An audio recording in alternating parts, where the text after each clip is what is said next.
Testing, testing. Give me 1 second, guys.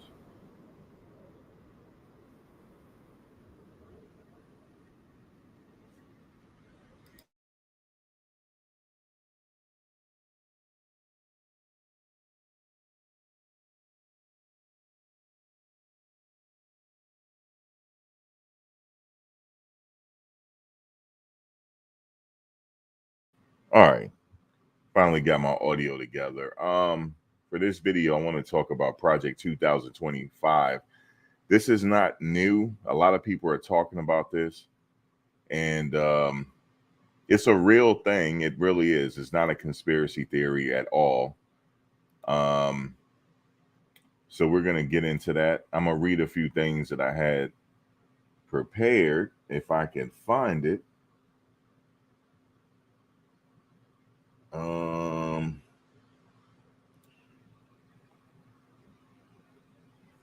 okay, here we go. So Project 2025, I just want to give you like just an overview of what's going on. Happy 4th, CZ. Now, as far as this power shift in government, it's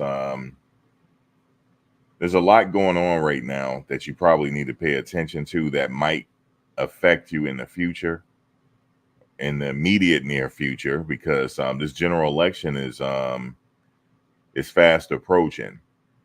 Biden just recently met with some Democratic governors, as you know, in the White House. We went over that yesterday, and they wanted to know where he stands, you know. And one of the governors, you know, it's three of them. They had a press conference after the meeting, and they said they were just being honest with them on what they were hearing. And he pretty much said that he's in it to win it. I'm speaking of Biden, President Biden. He's in it to win it. Um, but they're a little worried about the power shifting back over to the 45th president of the United States, Donald Trump. They're a little bit worried about it. And you're starting to hear about Project 2025. Now, this, like I said, this is not new. This goes back to the Reagan administration. And then you also heard of a foundation called the Heritage Foundation. So we're going to talk about that. Hopefully, I have somebody on a little bit later to explain his side of it.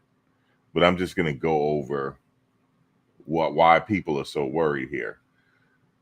So Project 2025 is an initiative led by the Heritage Foundation, a conservative think tank in the United States, with the goal of preparing conservative policies and personnel for a potential future Republican administration starting in 2025.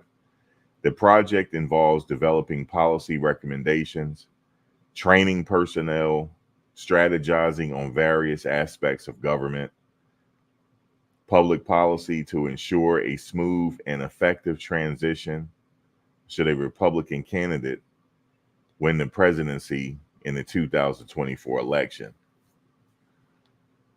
The initiative aims to build a conservative governance framework that can be quickly implemented, focusing on various key areas such as economic policy, national security, healthcare, and more. The Heritage Foundation collaborates with a network of conservative organizations and experts to craft detailed plans to ensure that they are ready for execution. Project 2025 represents a comprehensive effort to influence the direction of the federal government, aligning it more closely with conservative principles and objectives. It reflects a proactive approach to governance by preparing in advance rather than reacting after an election victory. So many people are thinking that they are ready to go once Trump is reelected. And we're going to get into why people are worried about this. But that's just it don't sound too bad there, right? So concerns about Project 2025 stems from several factors primarily related to its goals, methods, and potential impact on governance and public policy.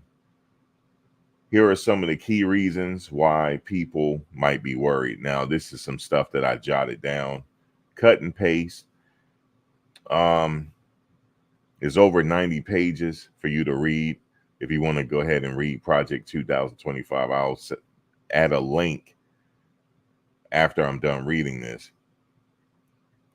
And then this will, I guess, provoke conversation about where we think this government is heading in the near future. Because as it stands, before I get into what the concerns are, as it stands right now, Trump has a serious chance of becoming president again. Very serious. Very serious chance right now. I don't know if I would say serious chance. I would say he's the favorite right now. I would say that amongst a lot of people. Why? Because of, for one, I'm just talking about the people that don't know anything about government. Okay, they don't know anything about government.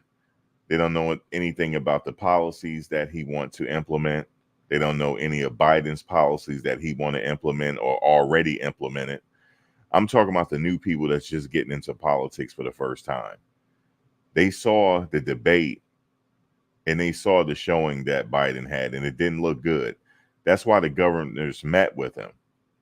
A lot of the Democratic governors around the country met with him and said that, this didn't look good. And where is your stance here? Are you planning on dropping out of the race, or are you going to continue? He said that he is in it to win it. That's the direct quote from that press conference. He's in it to win it. And he planned on continuing, not only being president of the United States, but continuing with this election, because he can drop out of the election and just finish out his term. And then, it's my understanding that Kamala Harris would more than likely be the candidate to run against Trump. In fact, we saw Trump recently on his golf course, and he was talking about it. He said, yeah, he dropped out of the race. We got Kamala next. So he was even under the understanding that Kamala is up next. He understood that as well. And I had said that before. I understood the same thing. Like, if he drops out, who is the likely candidate to replace Biden? It will be Kamala Harris. Excuse me, Vice President Kamala Harris. Excuse me. That's just the likely choice for me, because you already have experience being vice president. Hold on one second.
Hold on one second, guys. Hold on.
Give me 1 second, guys.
Sorry about that, guys. Hospital call.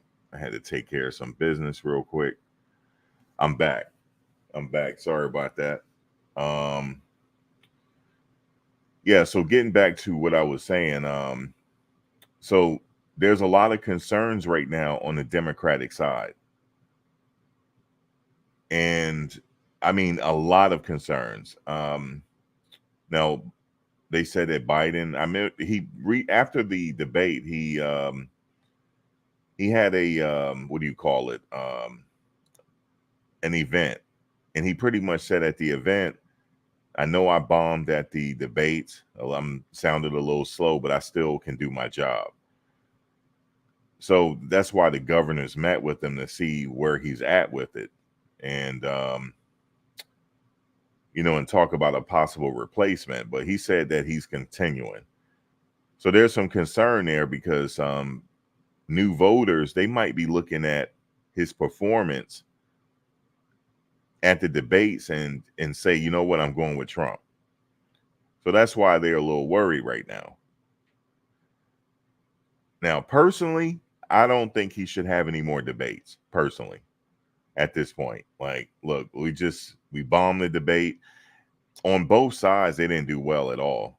I'm just speaking just from me looking on the outside in, just observing it. Trump really wasn't that spectacular, but he was still clear. You still was able to understand what he was saying. Biden, he was moving a little slow, and it's not his fault. It's just age. All of us are going to get there one day, God willing, right? You're going to slow down at some point. But is he okay to go physically? And how about his cognition? Is everything fine for him to withstand the rigors of the office?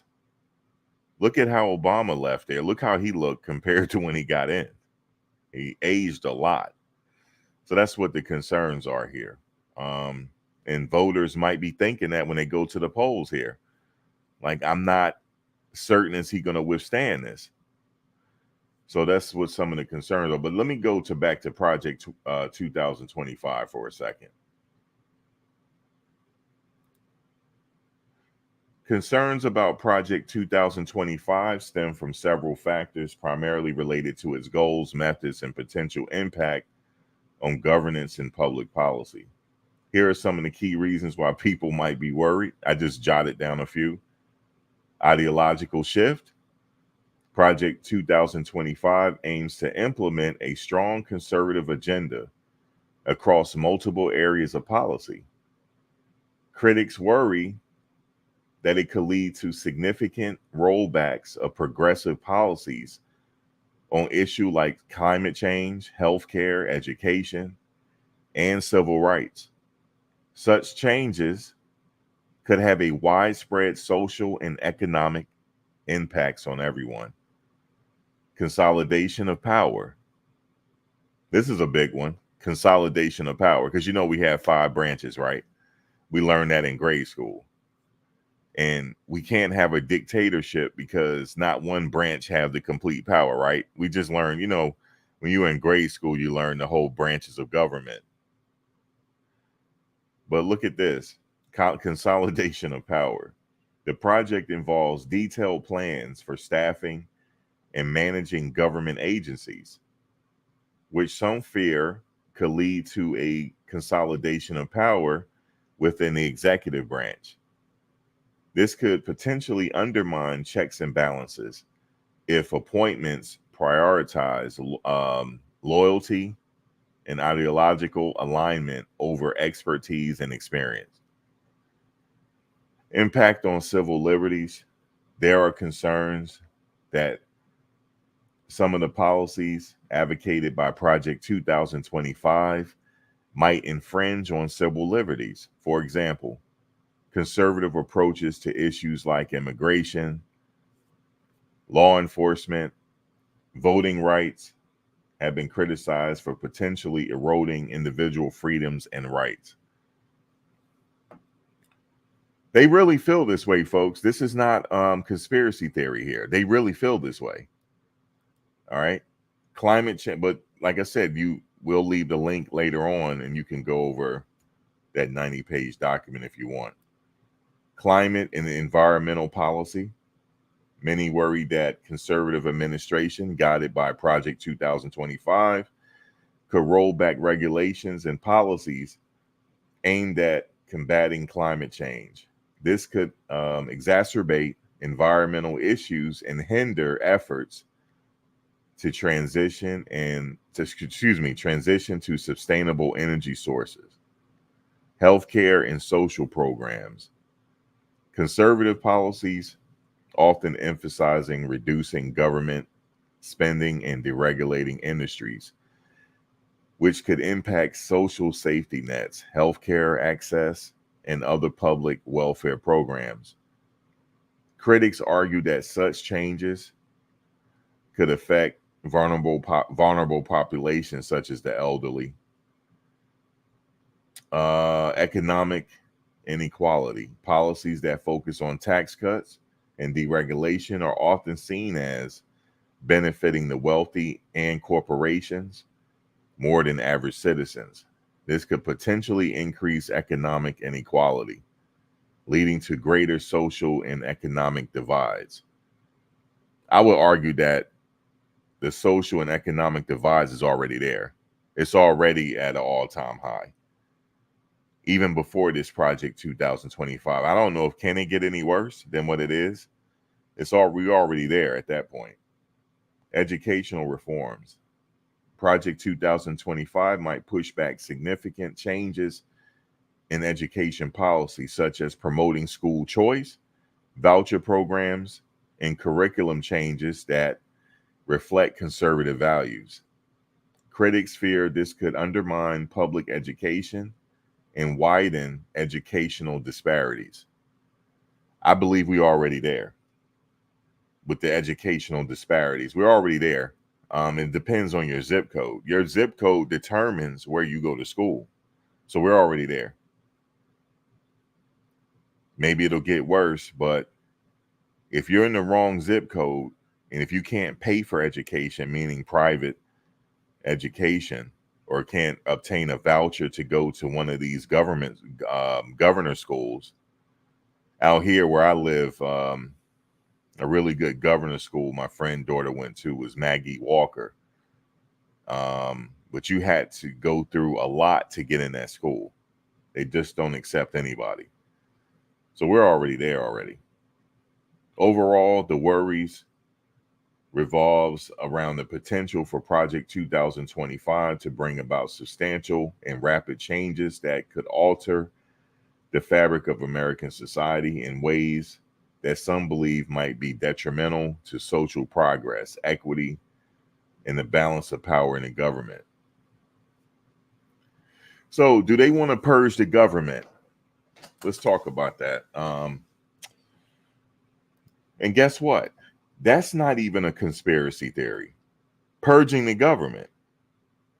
Now, remember, we have different branches of government, so that won't happen, right? Never say never, though. They've been around for a long time. Like I said, this is nothing new. They've been trying to implement this since Reagan administration when we were all young, most of us. They've been around a very long time, man. But one thing I know about the powers that be, they have a lot of patience to implement change. They have a lot of patience here. I always say that they look at things in 20-year block increments. Think about how this country was 20 years ago, if you can remember. It's like, it seems like a whole, if you woke up out of a coma, you've been in a coma for 20 years and you open your eyes, the world is going to look crazy to you. And for us, it looks like these changes happen very subtle. But it was, just think about it in 20-year blocks throughout history. Minus 20 years from 2024. Then minus 20 years from 2020. You see how it's like different worlds? So think about how this society is going to be in 20 years. It's going to be totally different. So they have the patience to wait it out. So, all right. So let's get into one of the goals of Project 25 appears to involve a significant restructuring of the federal government, which some critics describe as a purge. The restructuring includes, now, let me just say this. I do believe that there should be some restructuring, but not how they want it. I believe that some of these people in Congress that don't have our best interest at heart, they should retire and bring in some new, fresh faces that understand the people. That type of purge, like voting them out. But no. This is not what they mean by their purge. Replacing current staff. Project 2025 aims to replace a substantial number of the current government employees with individuals who align more closely with conservative principles. This is intended to ensure that the executive branch is staffed with personnel who will implement the administration's agenda without resistance. That sounds scary, doesn't it? Think about that. They want to replace with people that will carry out their agenda without resistance. That sounds like a dictatorship, doesn't it? That's not what I meant. I meant voting people out that's not doing anything for your community. Changing agency structures. The project proposes reorganizing federal agencies to make them more efficient and responsive to the executive branch directives. But let me read that one more time. The project proposes, listen to this, proposes reorganizing federal agencies to make them more efficient and responsive to the president, to the executive branch, to the president. So how can we make them more responsive to us and what we want to do? That's not how this government is supposed to work. That's not how it's supposed to work.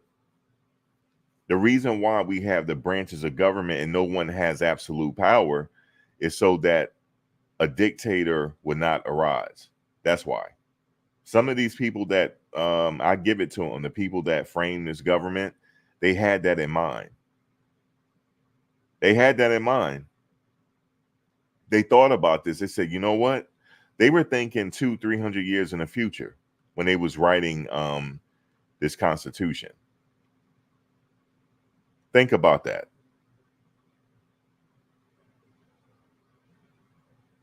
You know how dangerous it'll be for one branch, meaning the executive branch, to have complete power?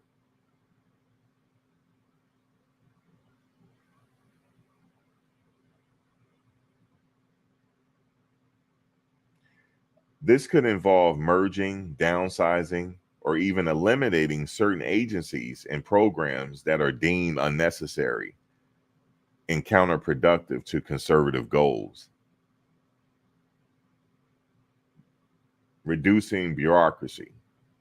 By cutting down on what is seen as excessive bureaucracy, Project 2025 aims to streamline government operations. Critics argue that this could lead to a reduction of regulatory oversight, potentially increasing the risk of corruption and reducing protections for consumers, workers, and the environment. Emphasizing loyalty. I'm dead serious. Y'all need to go read the document. Emphasizing loyalty. The project places a strong emphasis on loyalty, okay, to the president and administrative agendas. I'm serious about this one. Let me read this again. Emphasizing loyalty. The project places a strong emphasis on loyalty to the president and the administration's agenda. That sounds like North Korea, man. That's why I was laughing. This could lead to hiring practices that prioritize ideological alignment over qualifications and expertise, potentially affecting the effectiveness of the civil service. Critics argue that these actions could undermine the nonpartisan nature of the federal service, erode institutional knowledge, and politicize government functions. Supporters, on the other hand, believes that these measures are necessary to ensure that the federal government operates efficiently and in line with the elected administration policies. The term purge reflects the concern that these changes could be drastic and politically motivated rather than aimed purely at improving the government's performance. See, let me stop right there. See, they want to they're saying they want to improve the government's performance, right? But you don't want to give that absolute power to one person. You don't. You got to have it, even though the government is not perfect. This government is far from perfect. We know this if you study history, but you do not want the power in one man's hands, because he can say, okay, well, let me talk to the Supreme Court. We need to change this so that I understand I only have 4 years left, but why can't I just have another 8 years? Why can't I do that? Putin did it. Vladimir Putin did it. He changed the Constitution so that he can remain. Because if you notice, why is he still president? Vladimir Putin. His term ended a long time ago, but he got it changed so that he can remain in office. So this is not Russia, though. This is the United States. Okay. This is supposed to be, in air quotes, a democracy. It's not perfect now. It's not a perfect democracy. But you cannot give one person all that power, or one office all that power. It has to be 5 branches working in conjunction to go back and forth and then finally come up with something, because that's what they do. Is there some corruption in government? Of course there is. Is there being money passed around? I'm sure it is. With these lobbyists, you scratch my back, I scratch yours. What happens if you have a sick mind in office, right? And he'll say, listen, you know what?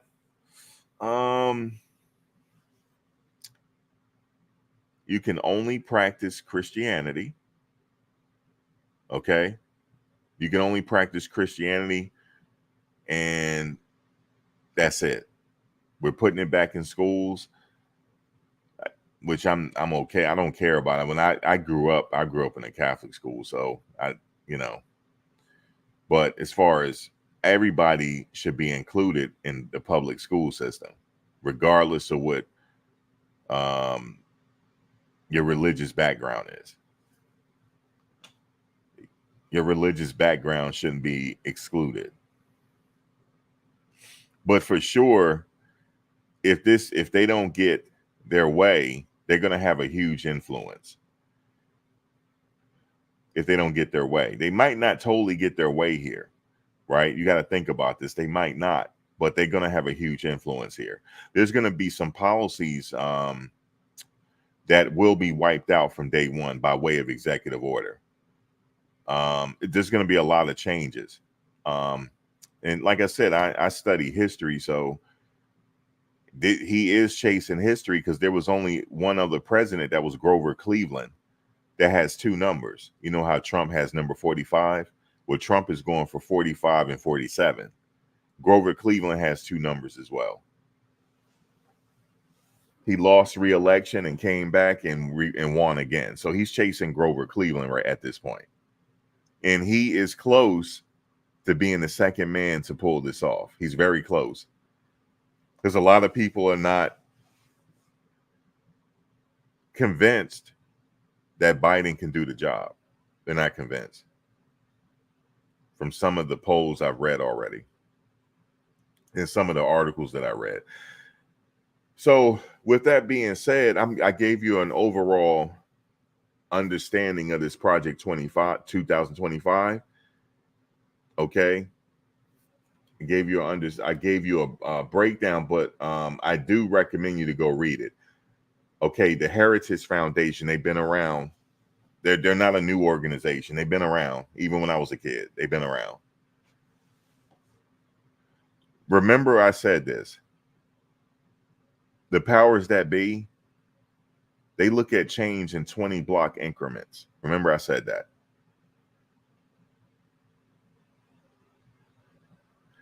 And I had told you they've been around since I was a kid. So they had been planning this for a very long time. And Trump had been planning to be president for a very long time. Now, for some people that didn't grow up in the tri-state area, I grew up in the tri-state area. I know. I remember when he was on Oprah. And I remember what he said. It's on YouTube. Go watch it. He said he was going to run for president, but the time is not right yet because he had patience. These people believe in having patience. They believe in change could take 40 years. As long as the change happened in their grandkids' time, that's what they care about. By keeping the power revolving on their end. That's what they care about. And they know that you just can't come out and say, okay, we're changing this and we're changing this and we're changing that today. They know that it'll be a public fallout. So they know that you have to change has to happen in small increments. You see what I'm saying? They cannot just come out and say, okay, you don't have the right to choose anymore. Okay? Starting today. There will be a public fallout. So they have to do it in small increments. Now, as far as the education is concerned, we're already there because your zip code determines the quality of your kid's education. You can homeschool. You can do that if you have the time to do it. But your zip code determines it. And if you live in a sketchy zip code, you have to pay money for them to go to get a quality education. There's some really good public schools out here, but you have to live in a zip code to go there. So with that being said, I'm going to drop the link here. And but I just want to let you guys know I'm aware of this, but I think there's a need to have a conversation on it because some people are not aware of it. Some people are not. So with that said here, let me just drop the link. Black, if you wanted to come on for a short second, I know you got something to do this 4th of July. And I know people are celebrating Independence Day. But yes, they've been around since the 1980s. It's 920 pages. Now, if you don't want to read all 920, all you got to do on your phones, just have it read it to you. You know, at night before you go to bed, just have it read it to you. and you turn into an audiobook, and your eyebrows are going to raise in what's in it. Your eyebrows are going to be like, wait a minute.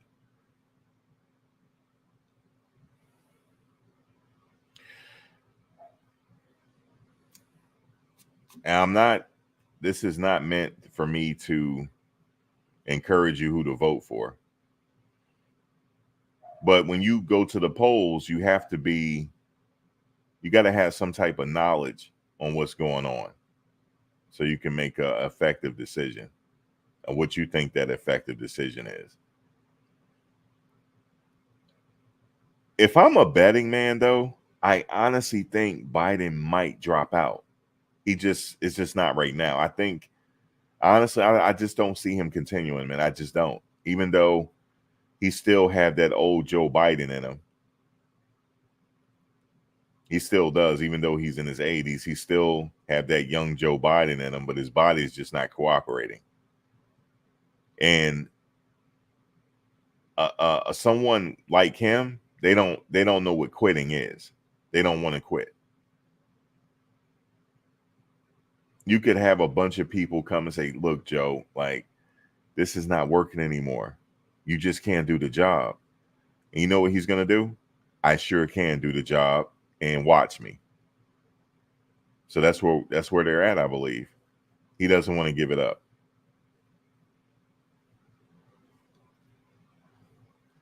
And remember I said this, if he continues, I think this election will be over by 9 p.m. It's not, the election is not going to be close. It's not going to be close. He's going to win. He's going to win re-election. He's going to be, we already have him at number 45. He's going to be the 47th president of the United States, hands down.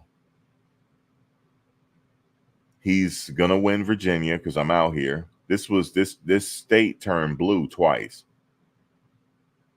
I think he's going to turn it back red. This is a middle of the road state now, though.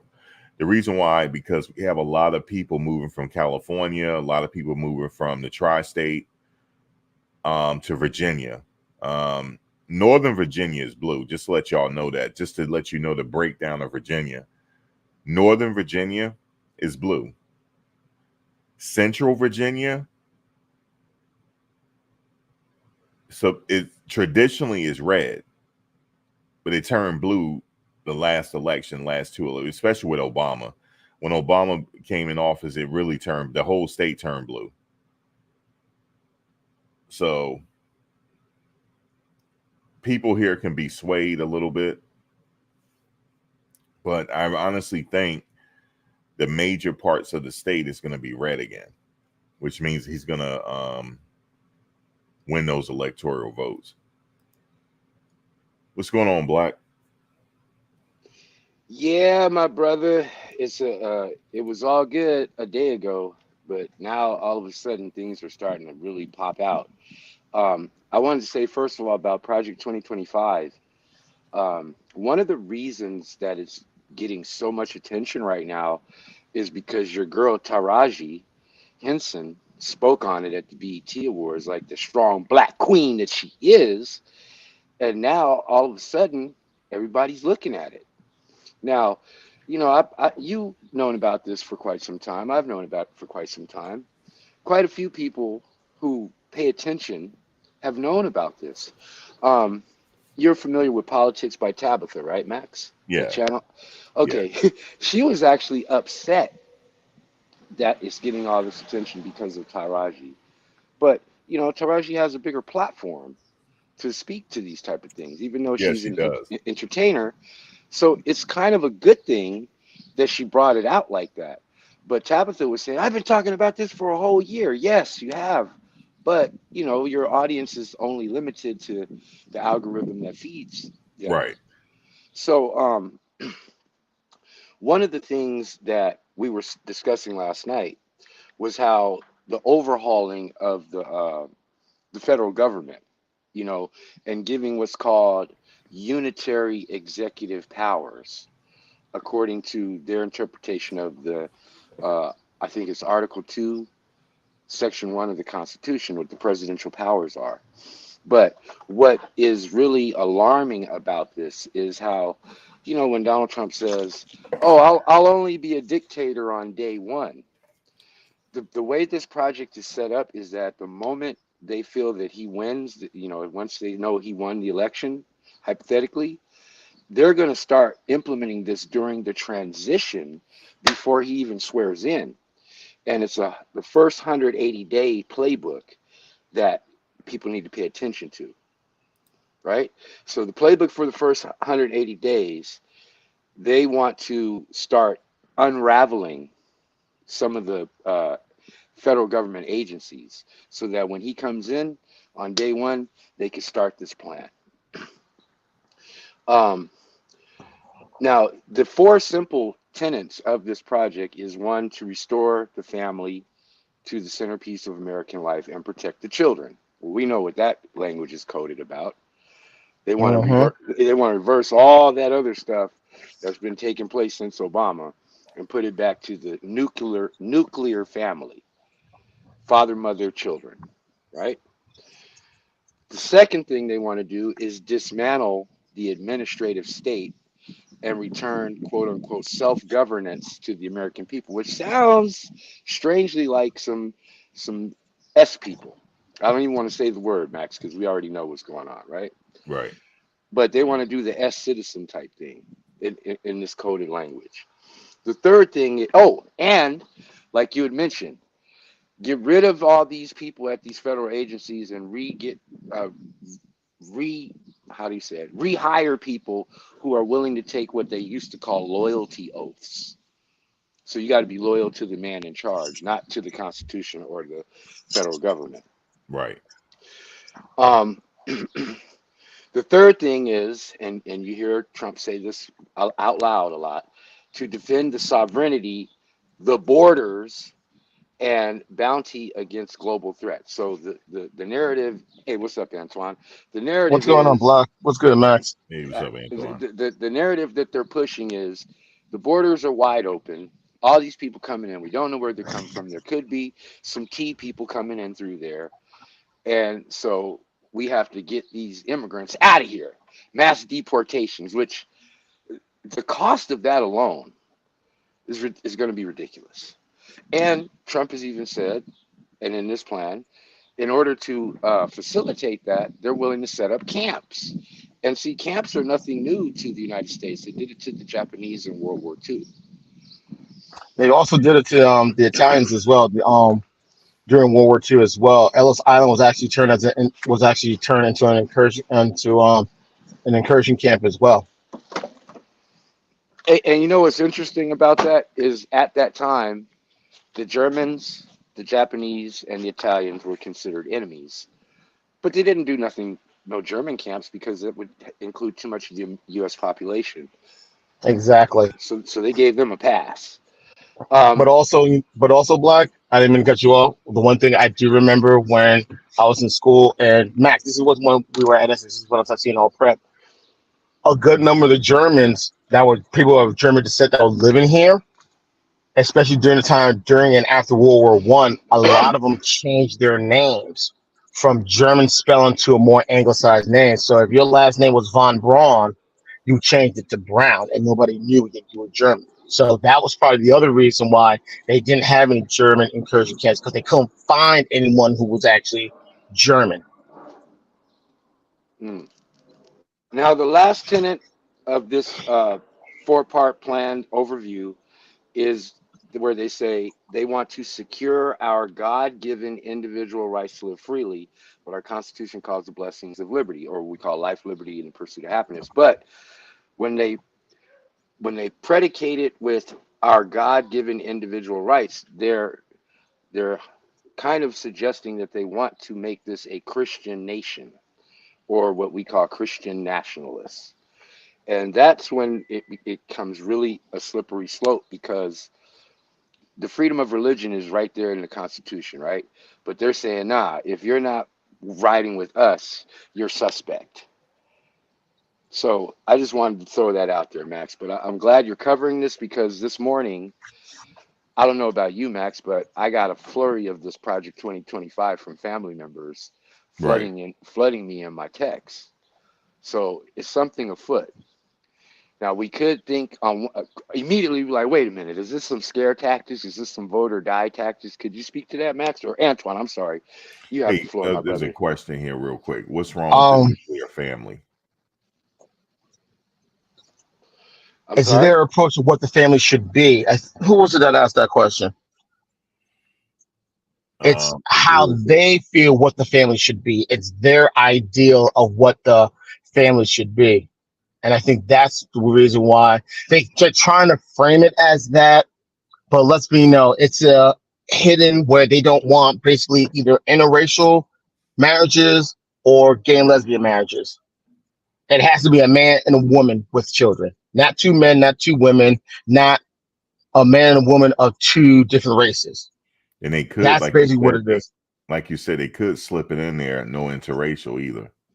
Mm-hmm. And you know what it is, Black? They I've could make it actually illegal. heard about. Yeah, I mean, Black. I heard about this project about sometime last year because I remember him. I remember someone mentioning it before. I think sometime before. I think sometime before after Trump officially announced that he was running, and that's when I googled it. And the four pillars that you were mentioning, they're also under a different name. They're known as Agenda 47 and Section F. Agenda 47 are the other one of the other three of those four as pillars that you mentioned about the nuclear family, the incursion camps, and protecting the border and making this a Christian nation.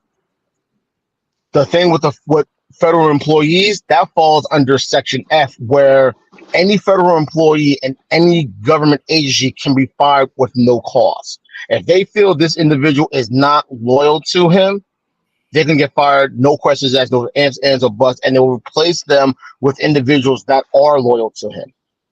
Right. So we all know what that means too. Right.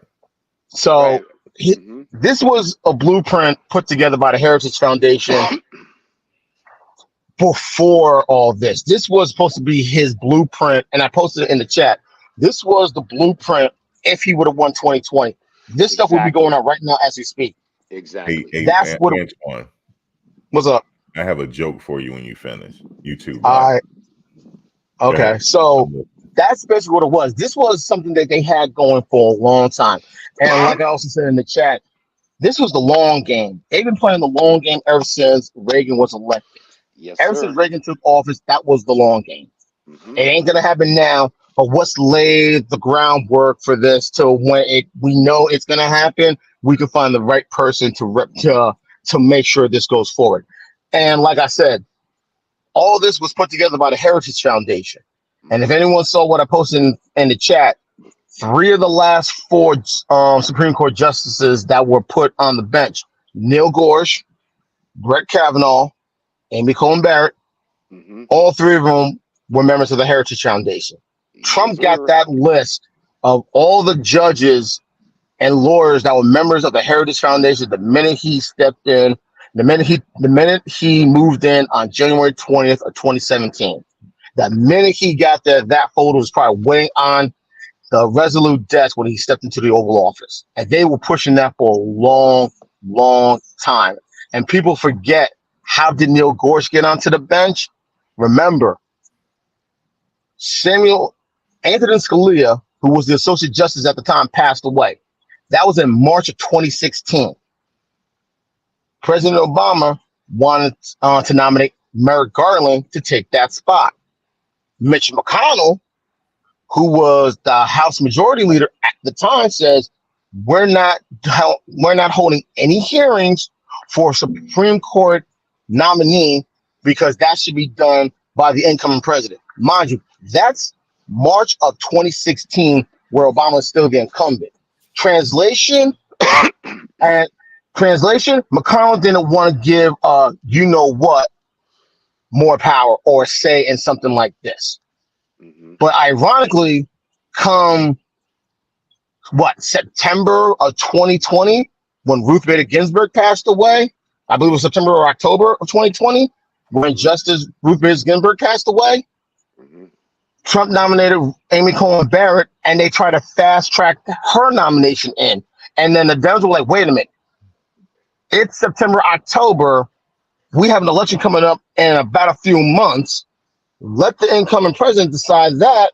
But when Obama was in, it was March of 2016, and we had at least another 8 or 9 months till the election. And you didn't give him a spot. Shows right there how they love to play both sides of the same coin, where they want everyone else to follow the rules, but they find a justification why the rules are there exempt to those same rules. The best Yeah. way I can describe all of this, it's like the Hunger Games. They're doing everything possible to make sure that the odds are always in their favor. Well, let me just That's what they're add doing. on. Let me just add on what you're saying. I got a joke for you too, but Okay. just to add on to what you're saying, with this whole heritage project, their whole ideals, it's been going on in a subtle way, just like you just mentioned. Um, well, we don't want Obama to decide because they're looking into the future here, right? Mm-hmm. They didn't want him to decide, so he didn't. And then Trump was able to decide. So they've been doing this subtly, but now they just want to go ahead and put the finishing touches on what they've been doing all along. They've been doing this all along. In fact, is this really, I put democracy in air quotes, is this really a democracy? Now, I had mentioned to you guys yesterday, right? I say things in a joking way, but I'm serious. The money runs this country. It's been like this. The money runs it. You have to look at the money trail. Like you mentioned Mitch McConnell, right? Mm-hmm. Okay, well, who been greasing his pockets over the years? I mean, go back to when he first started and Mm-hmm. then and follow the money trail. You'll start to see that the money in this country dictates everything. They don't care who the president is. It's always been this way. But now they just want to put the finishing touches to it because a lot of changes happened that they didn't like. So now they say, you know what? Let's just go ahead and fully just have control now. Let's just do it now. Remember, they look at things in 20 block increments. They just can't come out and say, okay, you guys don't have the right to choose anymore. There will be a public outcry and a fallout. So they have to do it subtly. Now I have a joke for you. So you mentioned that the nuclear family, right? So they Mm-hmm. could easily slip in. Well, you have to stay with your race, right? Right. No, they will have exceptions. Clarence Thomas is an exception. Because look, if they can't say they can't come out and say it's illegal. They can't do that anymore because there are Mm-hmm. members in government that are in interracial relationships, and guess who's one of them? Clarence Mitch Thomas McConnell. is one. No, Mitch Mitch McConnell's McConnell. another. That's right. Yeah, so his relationship will be deemed illegal too, right? No, there will be Right. exceptions to the rule. There will be Exactly. exceptions. Okay. So yeah, they can't fully say that when we talk about the nuclear family. They can't fully say, okay, we're gonna reverse that Supreme Court decision. What was it? Loving? What was it? Loving versus Virginia. Yeah. They can't reverse that because Clarence Thomas. Mm-hmm. So, but they'll have subtle ways, And as far as now, watch this. They will have exceptions to the rule on right to the choice. Now, look, they let's say if they totally take away the right to choice, they're not going to totally take it away. They're not going to totally take it away now, even though they're going to put in provisions to that law. They're not going to say it's illegal now. You don't have the right to choice. They're not going to do that. They're going to have certain things they're going to leave in the hands of the state. What they're going to do is, I'm just using you as an example, Antoine. I hope you get this. This is not directed at you or Black or anybody. Okay. You have the right to choice, Antoine. Yeah, we'll give you that. We'll give you that right. We'll encourage you to do it. But we're not going to encourage us to do it. They'll do something like that. They will always encourage us to do it. Remember that. Make no mistakes about it. I've been studying this country for a very long time. And did you know some of that stuff was going on when some of the states said, okay, it's illegal in our state, and they had to reverse it because what they were doing was they were still allowing certain people to do it. Okay, come on in, Keisha, you could do it. We'll let you get away with it, no problem. That's what they were doing. So they're not going to fully make it illegal because they need certain people to continue to do it. Make no mistakes about it. Well, another part of this agenda, and it became very evident in the 2016 election. The Republican Party knows that they are a minority group politically and demographically in the States. And Exactly. so what they want to do is secure minority rule because they know they can't win a popular vote. So they want to backdoor through the Electoral College, and that's how Trump was able to pull it off in 2016. They targeted these battleground states where they know they can swing the election. And so because of the population decline, that's another reason we talked about last night, that they're enacting these rules against a woman's right to, to do their thing with their own body, because they need to secure a way that minority has a voice. And not only that, why they're going for the power the way they're doing, dismantling it through these think tanks, is because they know that their time is pretty much over. So if they stack the courts, now they have the judicial in their pocket for another 30, 40 years. If they unify the power of the president so that he has more say over the entire government, then they secure their power in play. Like you said, they plan this stuff out for 20 years in advance. Right. So they already had, as Antoine said so brilliantly, they knew that if they won in 2020, they would already have this stuff going on, like you said earlier, Max. But they're like, okay, we're just going to sit this one out, create whatever narratives we can to make it look like the person in power is ruining everything, and use the fearmonger tactics to say, if we don't do this now, we won't have a country. We've heard Trump say it over and over. Right. 4 more years of Biden, it won't be in America anymore. It won't be in America for that minority group anymore. Right. So everything's right. Yeah, go ahead. No. Continue. No. Continue. I'll make my point after you're done. Go. Yeah, Continue, so Black. they say everything's riding on this election. Everything's riding on this is the most important election of our lifetime. But they always say that every 4 years. Right. But when you see the mechanisms behind their agenda, you see why they're so desperate to really like push it for this election. Because after this, you say you have Biden, and then he steps down and Harris steps up. Like I said before, Snoop's Uncle Junebug told his son, don't let a woman get a half a step ahead of you, son, because she'll never look back. And that's their biggest fear. Oh, if they let the women in, then it's going to stay that way. You look at the court right now, the way they offset the amount of women on the court. We'll put a woman on there who supports our agenda, so it ain't so bad. We'll stack it with some men that we know is going to rock with us, so it ain't so bad.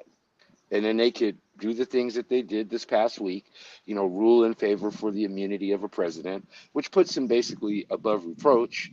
And now we're back to the divine right of kings. But go ahead, Antoine. All right. Now, what I was saying is, hold up. What I basically was saying is this. I'm trying to remember my train of thought. Damn. Like I said, this is something they've been doing on for a very long time. Oh, wait, hold up. Wait. Give me a minute. I'm trying to retrain my thought. I'm trying to catch my thought. Oh, this is my thought. Here it was. I remember some time back, and this was during the 2000 census.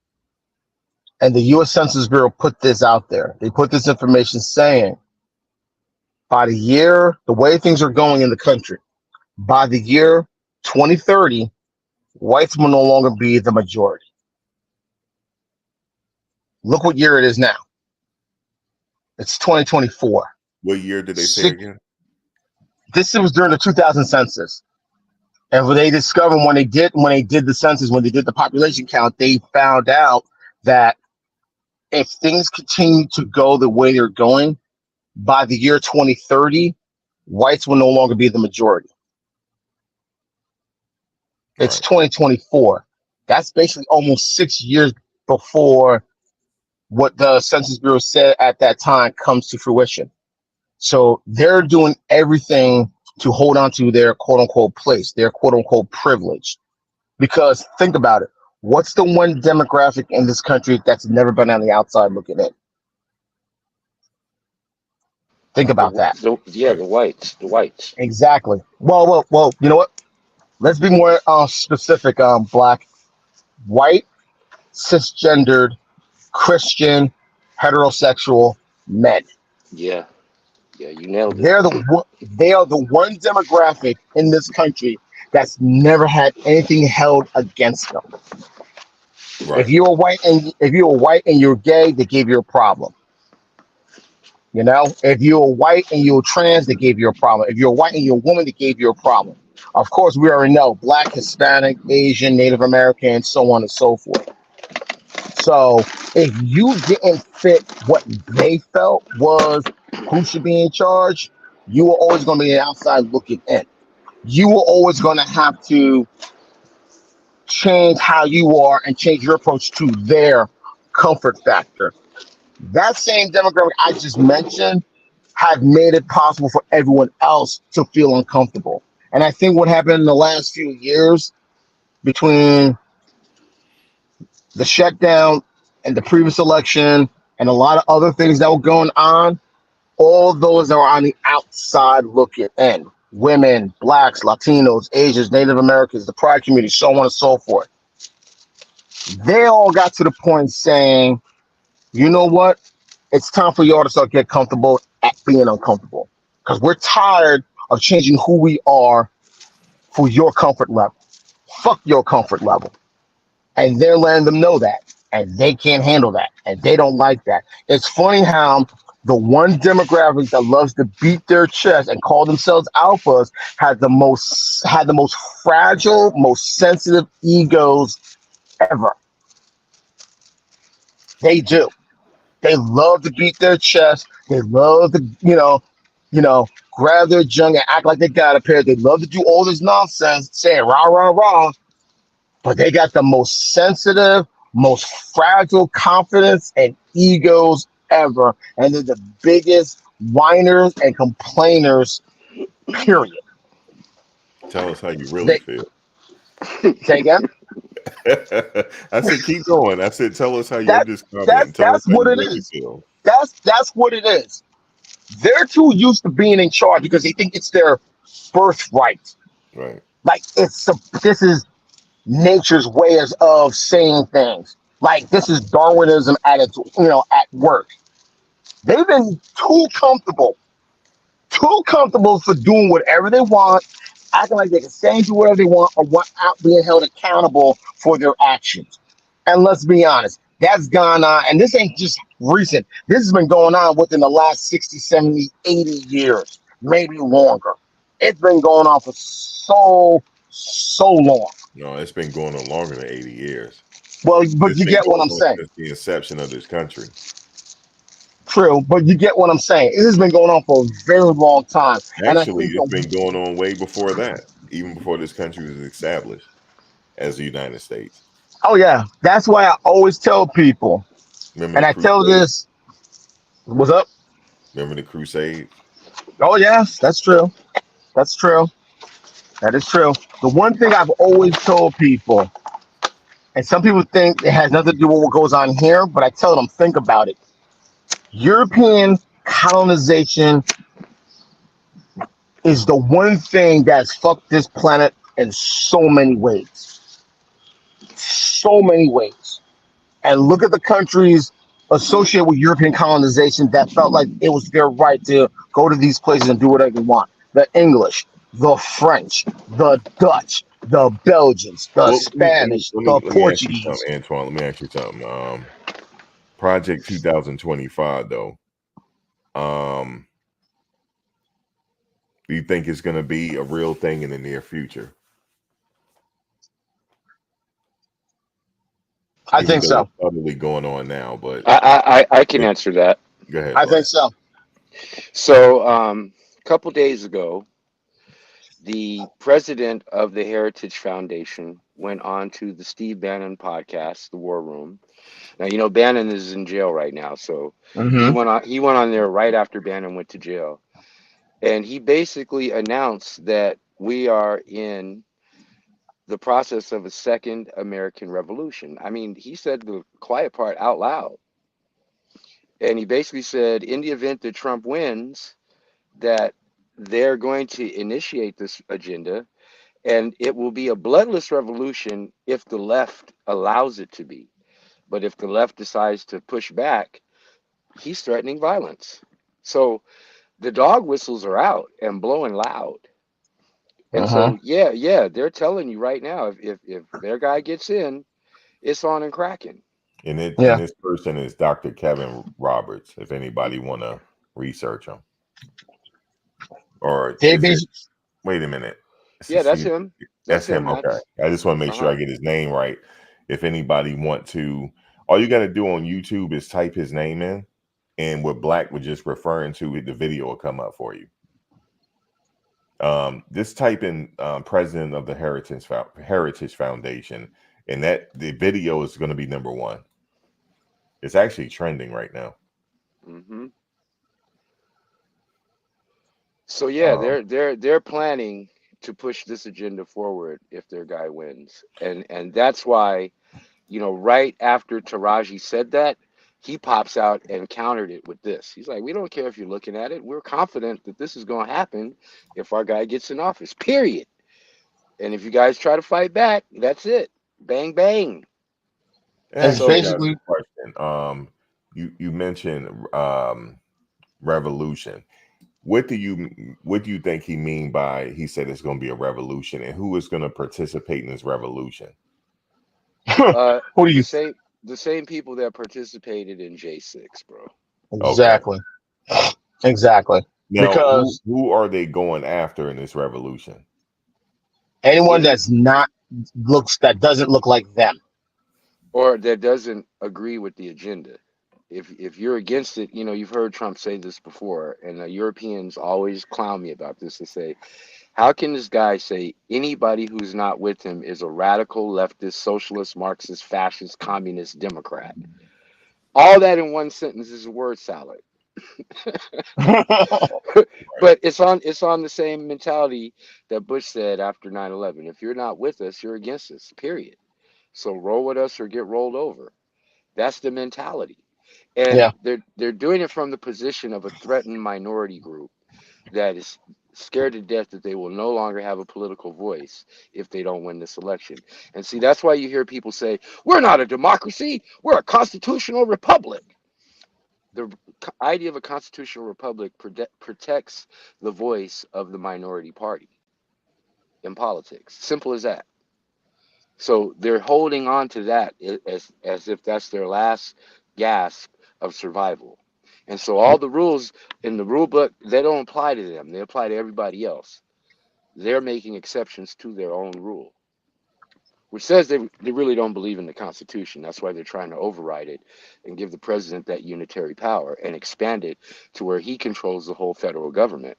Now it's become a unifying presidential theory is really a one party situation or an autocracy or dangerously close to fascism, if not dictatorship.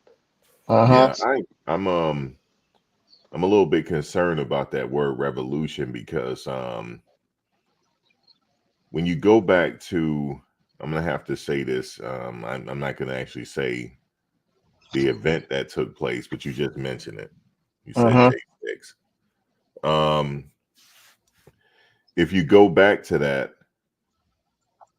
there was security out there. There was. They didn't do anything. No, it was more than just that. So my question is, were they on board too? Some of them probably were.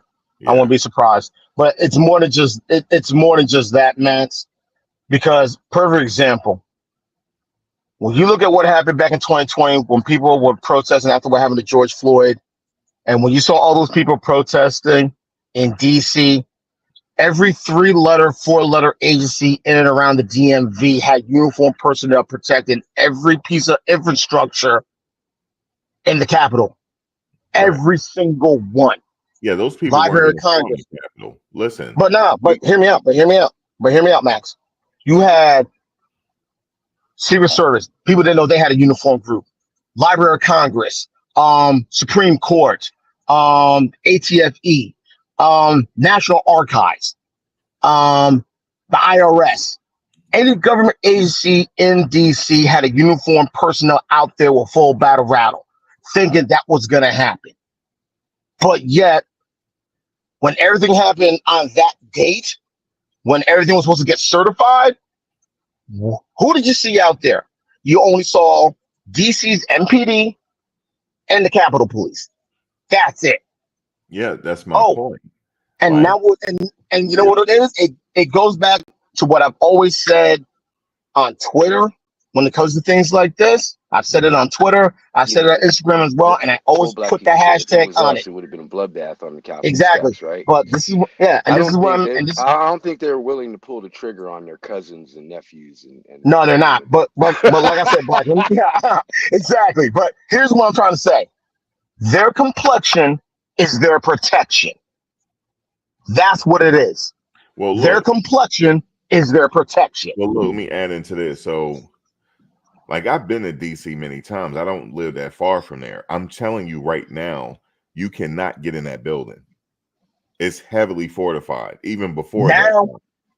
I know That's that. what I'm I've been to saying. DC and before everything happened. I know how it's laid out. I know that. For I know example, people who say again. if you you know, the White House has a very small gate. It has a Yeah. barrier now, but the gate in itself, I can still hop over that. But They got watch two this. gates actually, one on each side of the street. Huh? They have two gates. They have one on each side of Pennsylvania Avenue. Yeah, 2 gates. But you might get as far as touching the building, but you will get apprehended. Yeah, because ironically, what people don't realize, the outside of the White House, that perimeter around Pennsylvania Avenue, that falls under the jurisdiction of the MPD. Anything on the inside of the White House perimeter, that falls under the jurisdiction of both the Secret Service and the White House Police. Right. But there's been some people that were able to penetrate it and actually get to the door. But what I'm telling you is I'm not able to do that. And also I'm Because not your able to complexion is not your protection, bro. I'm not able to get in that the other building either. So when I saw when I saw that on the news that day, I was laughing because I knew I said to myself, this is what I'm thinking. They let it happen. That's what happened. That's what you saw. You have to have a train out. You have to be out in DC to know. You cannot get in those buildings at all. I'm gonna tell you two at reasons. all. Something will happen to you. In Put it fact, like this. the building that you do see, that's the back of the building. A lot of people don't know that. That's the back, the main facade of the Capitol that you see. That is the rear of the Capitol. They have a series of tunnels under there. And look, why did they put these measures in place? Remember, we had a Revolutionary War. That area got attacked before. That's not the first time the Capitol has gotten attacked. War of 1812. War of 1812. Burned Yeah. down. War of 1812. Yeah, War of 1812. Right. So that's not the first time this has happened. So they put measures in place so it won't happen again. And if you go there, you'll know what I'm talking about. You don't see them all the time. Sometimes you don't see the security all the time. You'll see a few. But if you're doing something you're not supposed to do, you will get approached out of nowhere. It's heavily fortified there. Yeah. Perfect example. I remember. Hold up, Black. Just give me a minute. I remember Has anyone ever seen the movie National Treasure? No, I never seen it.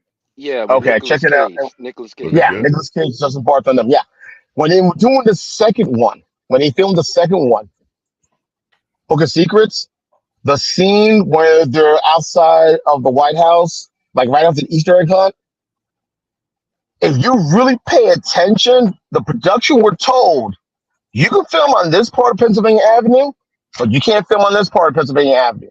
While they were filming the movie, if you looked in the background on top of the White House, they had 3 Secret Service snipers up there paying Yeah, attention to the filming of the crew yeah, while that's they how were it is filming the now. movie. Yeah, they're up there now. People didn't realize like that's how serious they take their job. Like you had 3 shooters up there paying attention to the crew, making sure that they were filming and they followed the rules of respecting the perimeter by the White House. I That's how remember serious. seeing them when we went on our 8th grade trip there. I remember seeing them on the roof. Yeah, they're very yeah. Okay. The Secret Service, Yeah, go ahead, Antoine. the Secret Service take their job very serious. Max, you remember Miss Worth? Her brother was a member of the Secret Service, Oh, I didn't know that. and Was she? and Was he? and I remember during my time in the and I remember during my time in the army, I got a chance to talk to some of these guys, and they're some of the coolest people you ever meet. And they said the office of the presidency is not a person; it's an institution. That is Right. their job: is to protect the institution that is the office of the presidency. We don't care who it is that's in office. We don't focus on that. Our job is to make sure that that institution stays running, no Funny matter enough, what. they work for the Treasury Department. Exactly, Yep. exactly. Which is why Well, the they're president employed by the can't tell Treasury them what to do. Department. Yeah, Okay, they're here. employed by the Treasury Department. They originally was established for counterfeiting stuff Hmm. And they during still do that. yeah, they still do it back during the Lincoln administration. But after he got assassinated, they started protecting the president. Yep. hmm Okay, here's why. Um, that situation when they tried to stop the certification didn't turn out worse than it did. I have to give Donald Trump credit for being an evil genius because he knew that if, in fact, there was protection that day and they did start taking people out on live TV like that on the biggest day of the year as far as certification goes, I mean the biggest day Hmm. of of election cycle, that it would foment a negative reaction from the Second Amendment people who stayed home that day. In other words, I get you. it would have set the ignited a second civil war. There's no way they could have did that to them people. Then that would have been the excuse to spark it off. Now I say that because Donald Trump, he's so smart and he knows how the history works with presidents because he always compares himself to who? Abraham Lincoln, right? Yep. Right. Abraham Lincoln famously said during the Civil War, he's like, our biggest threat is not from our foreign enemies or any other country, is from the divisiveness within inside the country. Now, come forward 100 and some odd years, 60 years later, or however many it is, Donald Trump said it very clearly. We're not worried about the enemies from abroad or the tea people sneaking in. It's the enemy here at home. And he's stoking that divisiveness to where now people feel like if you're blue, you're the enemy of the red and vice versa. This is what's happening. And so when the guy comes on from the Heritage Foundation, he's like, "Yeah, we're about to put this in place if our guy wins, and if you try anything to go against it, that's it." So I would equate that revolution to civil unrest to the point of actual divisive civil war. And I feel like that's where we are, in my opinion, very close to. Because even in the chat, people are saying, well, if Trump wins, then the left will revolt. If Biden wins, then the right will revolt. That's where we're at. Yeah, I agree with you. As far Yeah, I as saw it. mentioning revolution, I don't think it's going to be like how it was in the past. It's going to just be a lot of civil unrest around the country.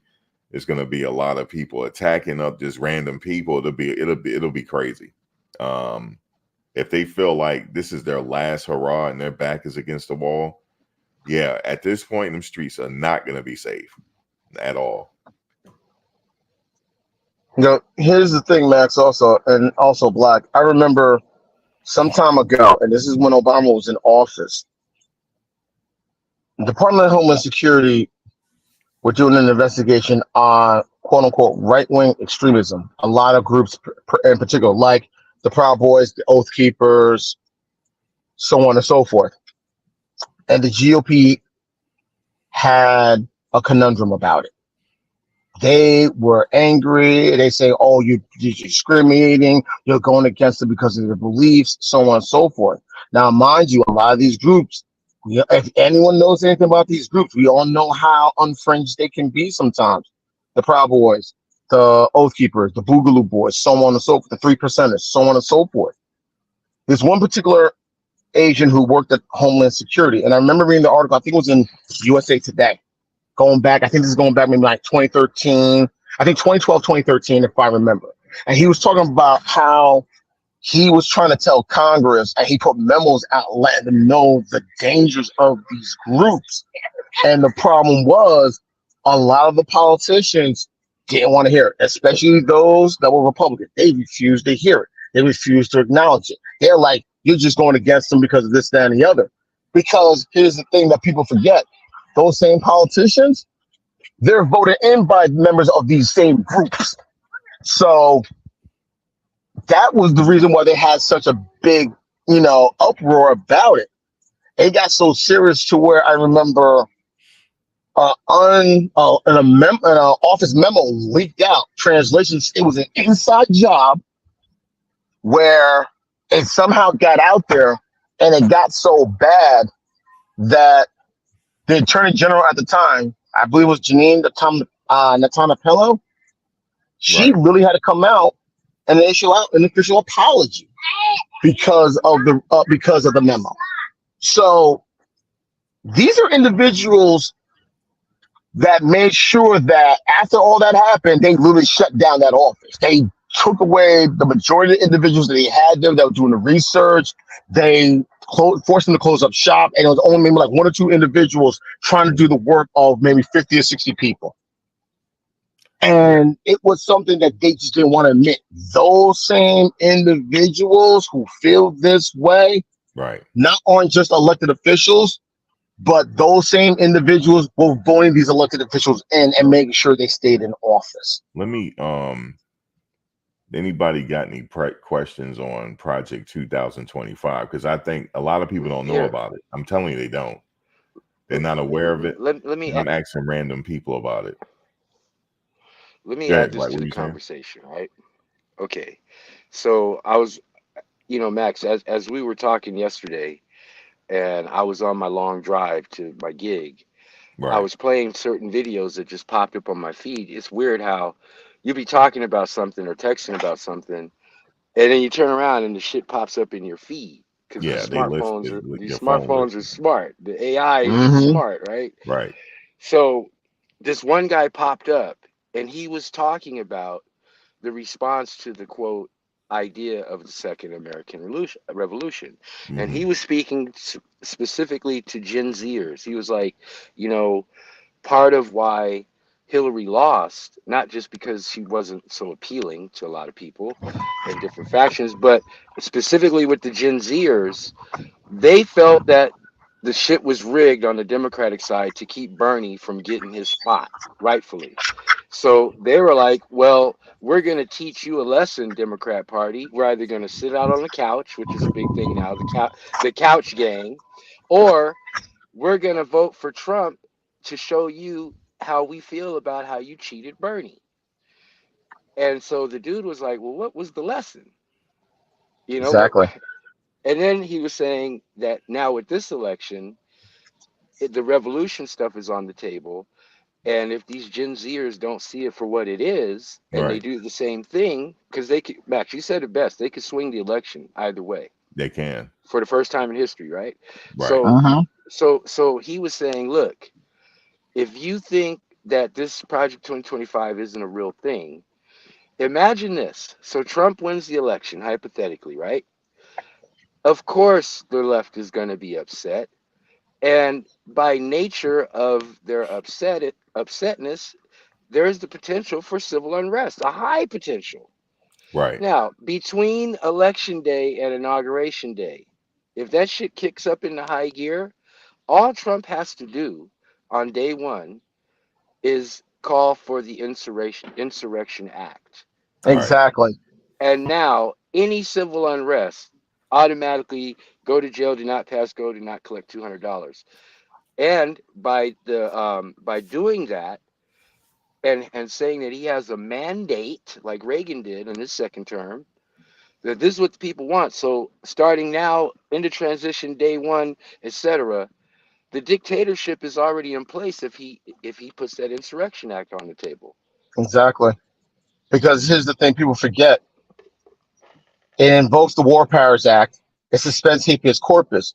What it also does is it puts every election at the municipal, county, state, and federal level on hold, which means whomever holds the majority in both the House and the Senate will be in those positions for however long that's going to be in place. And that also means Cheeto Jesus, how I also refer to him as, will use that to find justification to stay in power longer than 4 years. That's the thing people need to understand and realize. That's the reason why I was pissed off, Max, the last time when we were talking about something like this on your show, when some people make it seem like it can't be that bad. Max, you know my family's history. My family came from a country where we had someone in power and declared himself president for life. Francois Duvalier, aka Papa Doc. And we all know how, and anybody that knows history knows how ugly that was in that time. My father, Tanya's father, several of our relatives, and other people my parents were friends with literally had to leave the country because that's how ugly it got. Then later on, his son, Jean-Baptiste, aka Baby Doc, took charge. And we all know how that went. My parents worked very hard to leave a country where they had to leave a dictatorship, come here, start over again, provide for their family, build something for my brother, sister, and me. And now, 5 months away from possible going back to another dictatorship, when I tell people, you may think it's not that bad or not that big of a deal, I'm telling you this right now. It's bad. It's not. It is a big fucking deal. And the perfect reminder, hold up, Black, and the perfect reminder on how ugly a dictatorship is on the island of Haiti, there's this former prison, Fort Dimash. Anyone that went up against Duvalier, Papa Doc at the time, or anyone that tried to revolt against them was sent there to die. And on the walls are the names of the people who were sent there because they did not go along with the agenda, because they didn't agree with how things go. Mark my word, you may think, oh, that happens in quote unquote third world countries. Oh, that happens in quote unquote communist countries. That can't happen here. Well, if you don't pay the fuck attention to Project 2025, Agenda 47, and Section F, if you don't read up on this and everything else, come January 20th, 2025, we're going down that road. We will be there. A question for you. Okay, so I'm still a believer in the 5 branches of government. So what you're saying is like with 2020, Project 2025, if he assumes office in January, okay, Congress is going to allow that. Yeah, because he's trying to put together a supermajority. He's trying to put together a supermajority in the House. He's trying to make sure it's not just the 218 that they need to gain control of that, to keep control of the House, or the 60 seats in the Senate. He's trying to put together a supermajority to where it makes it next to impossible for them to lose power. That's what they're trying to do. Because here's the thing people forget.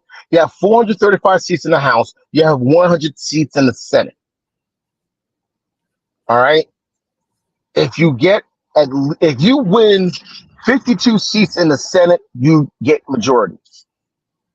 If you gain 60 seats in the Senate, you have a filibuster-proof majority. They're trying to turn that to at least, I won't be surprised if they're going to try to push that to at least 80 seats just to have a supermajority. You have 435 seats in the House of Representatives.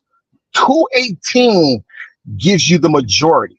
They're going to try to push it towards at least over 300 because all 435 seats in the House of Representatives are up for grabs in this election. And if I remember, and I could be wrong, repeat that again. In the House of Representatives, you have 435 seats.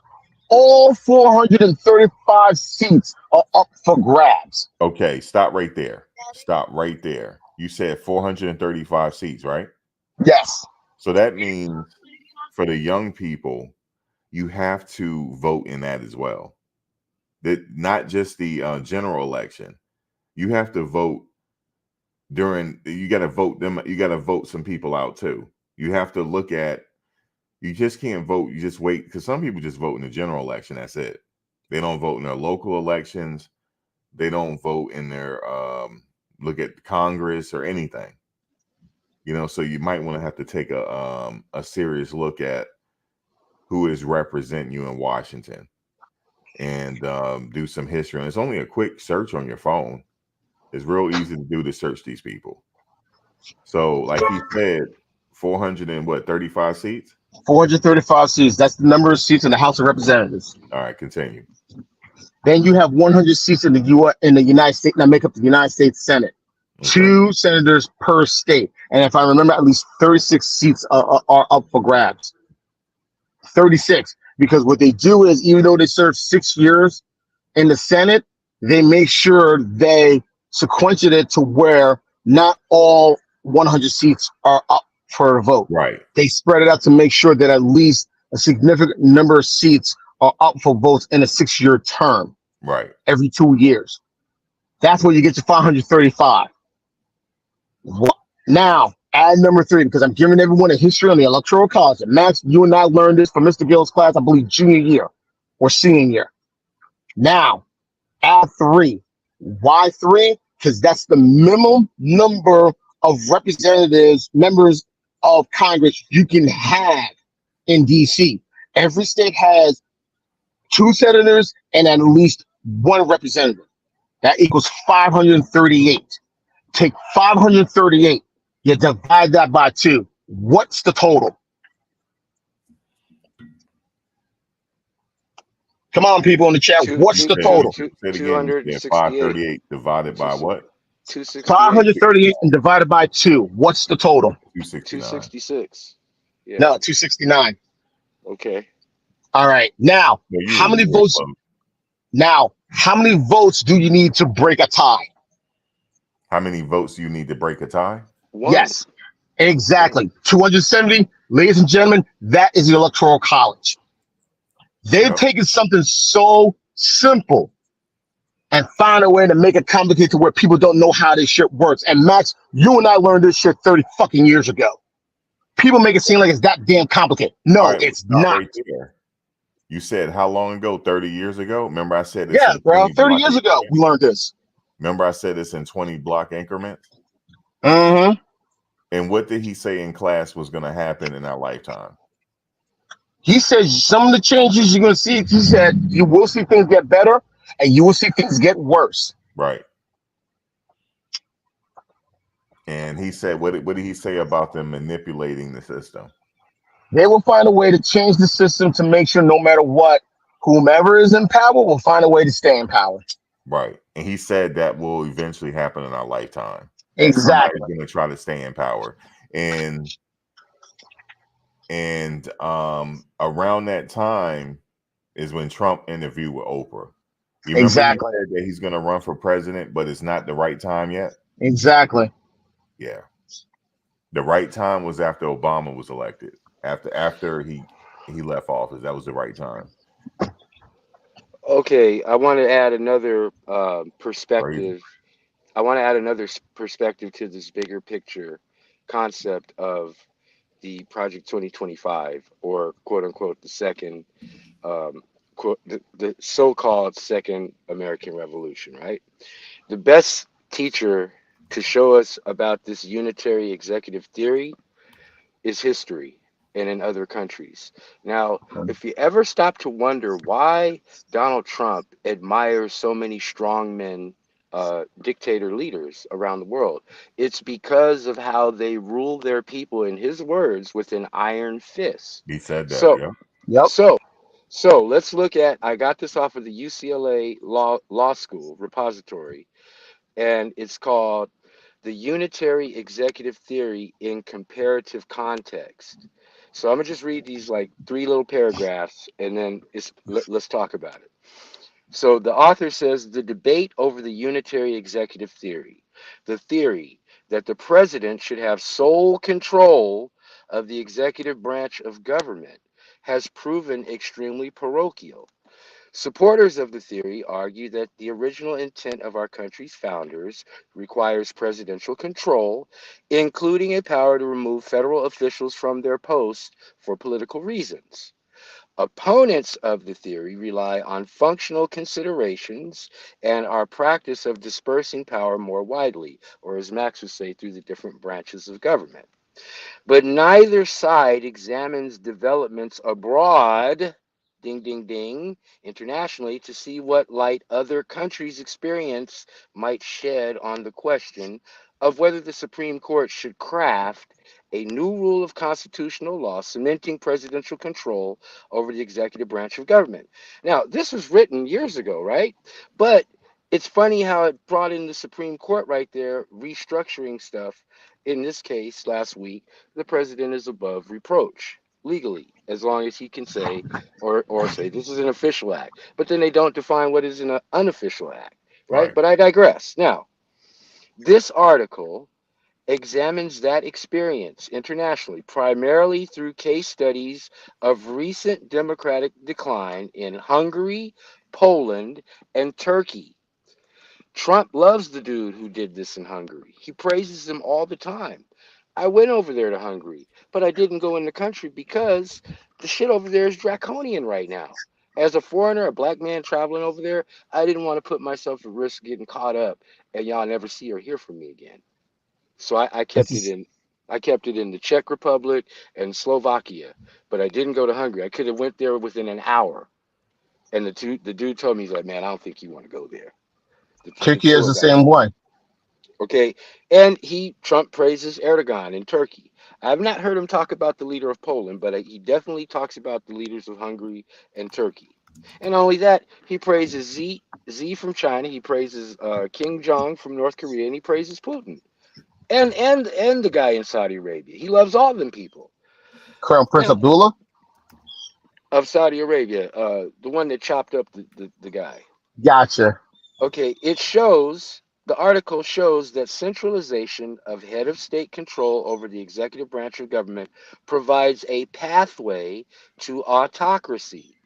Indeed, unilateral presidential control of the executive branch constitutes a defining characteristic of autocracy. In all these countries, authoritarian leaders secured legislation or constitutional amendments establishing effective head of state control over key bureaucracies that usually enjoy substantial independence in a well functioning democracy, such as the prosecution service, the electoral commission, and the media authority. Autocrats use this power to shield their supporters from prosecution while persecuting political opponents, to tilt the electoral playing field in favor of the ruling party, and to shrink the public space for debate, thus severely impairing democracy and the rule of law. Realization that the unitary executive paves the way for autocracy reframes the unitary executive debate. We must ask whether the Supreme Court, again, should establish a practice by judicial fiat that authoritarians establish through legislation and constitutional amendment. This article explains that our tradition favors a construction of the Constitution that reduces the risk of losing our democracy and urges rejection of the unitary executive theory. So, this paper is saying that they're against it, and they're saying for these reasons. But they keep repeating that Supreme Court being a key factor in being able to bend or stretch or overturn these laws that would protect the democracy and instead put the power in the hands of the executive. Yeah. Mm. Um, I'm just want to say real quick, it's 4th of July here, and people were set to do their fireworks. We just got a severe storm. Oh wow. It came out of the blue. It was I didn't even think it was calling for it, but it's like heavy wind and everything. But yeah, I'm glad we talked about this. I made jokes on it and stuff, but I had a serious conversation with Black earlier. I said, you know what? Some people don't know about this, man. So I said, you know what? Let's just talk about it, because this is something we probably gonna have to continue to entertain. Because I like to ask random people like on the street, like, hey, you heard about it? Like, what's that? They said it's some project coming up.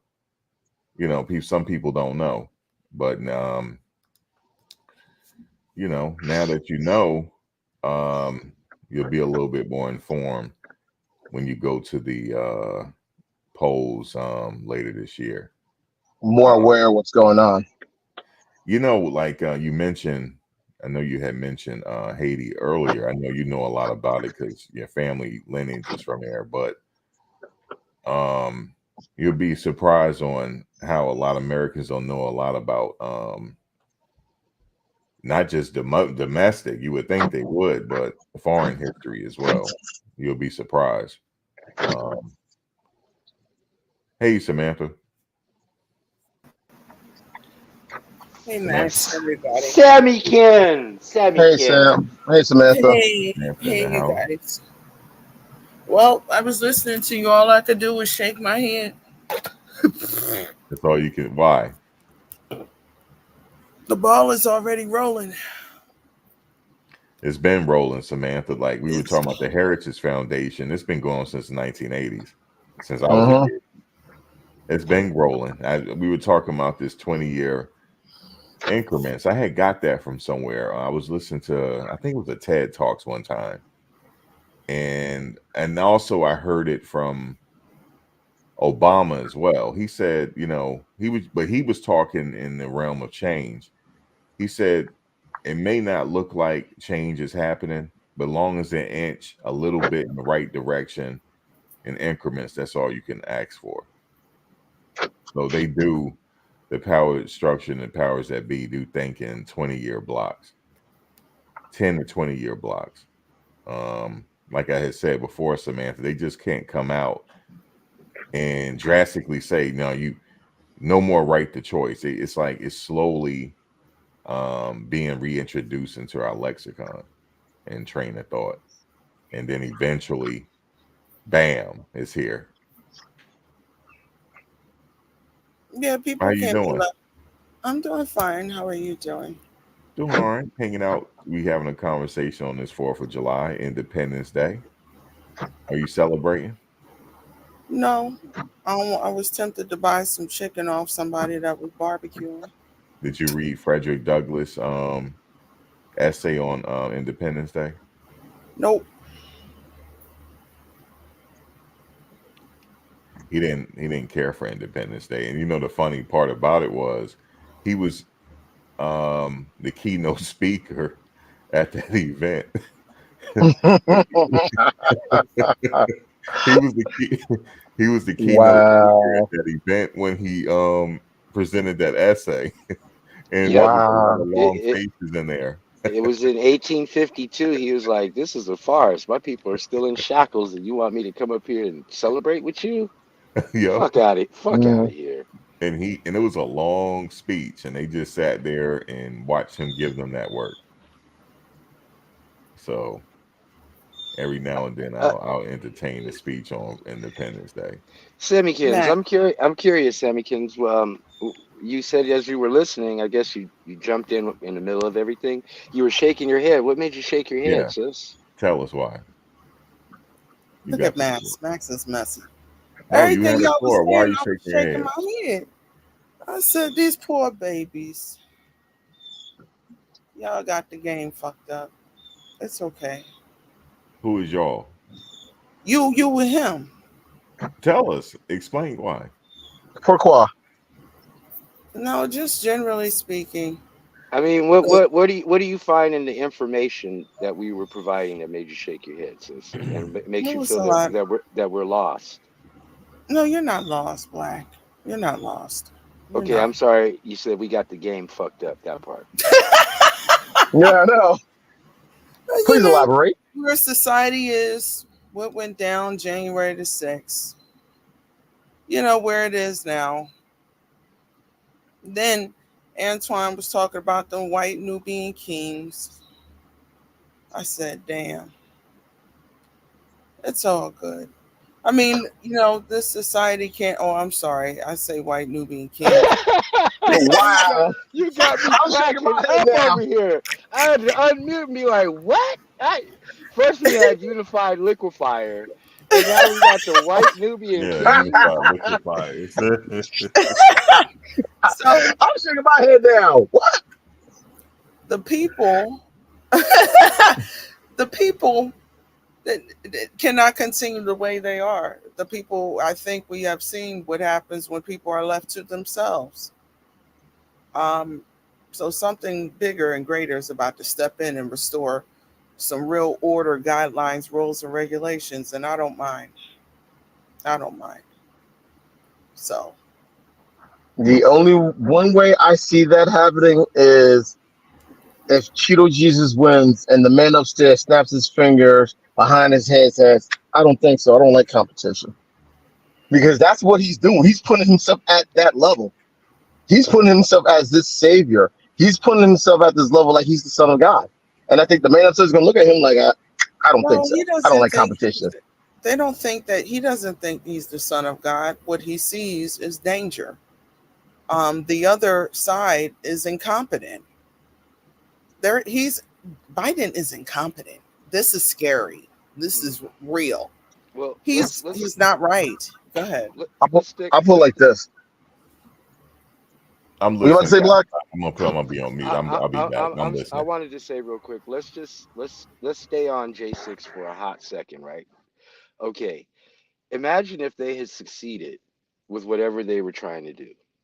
Um, I think, as any black person in America who has deep roots here in this country, the biggest thing that was alarming to me was when they set up the gallows and threw that noose up there and called for the hanging of the vice president.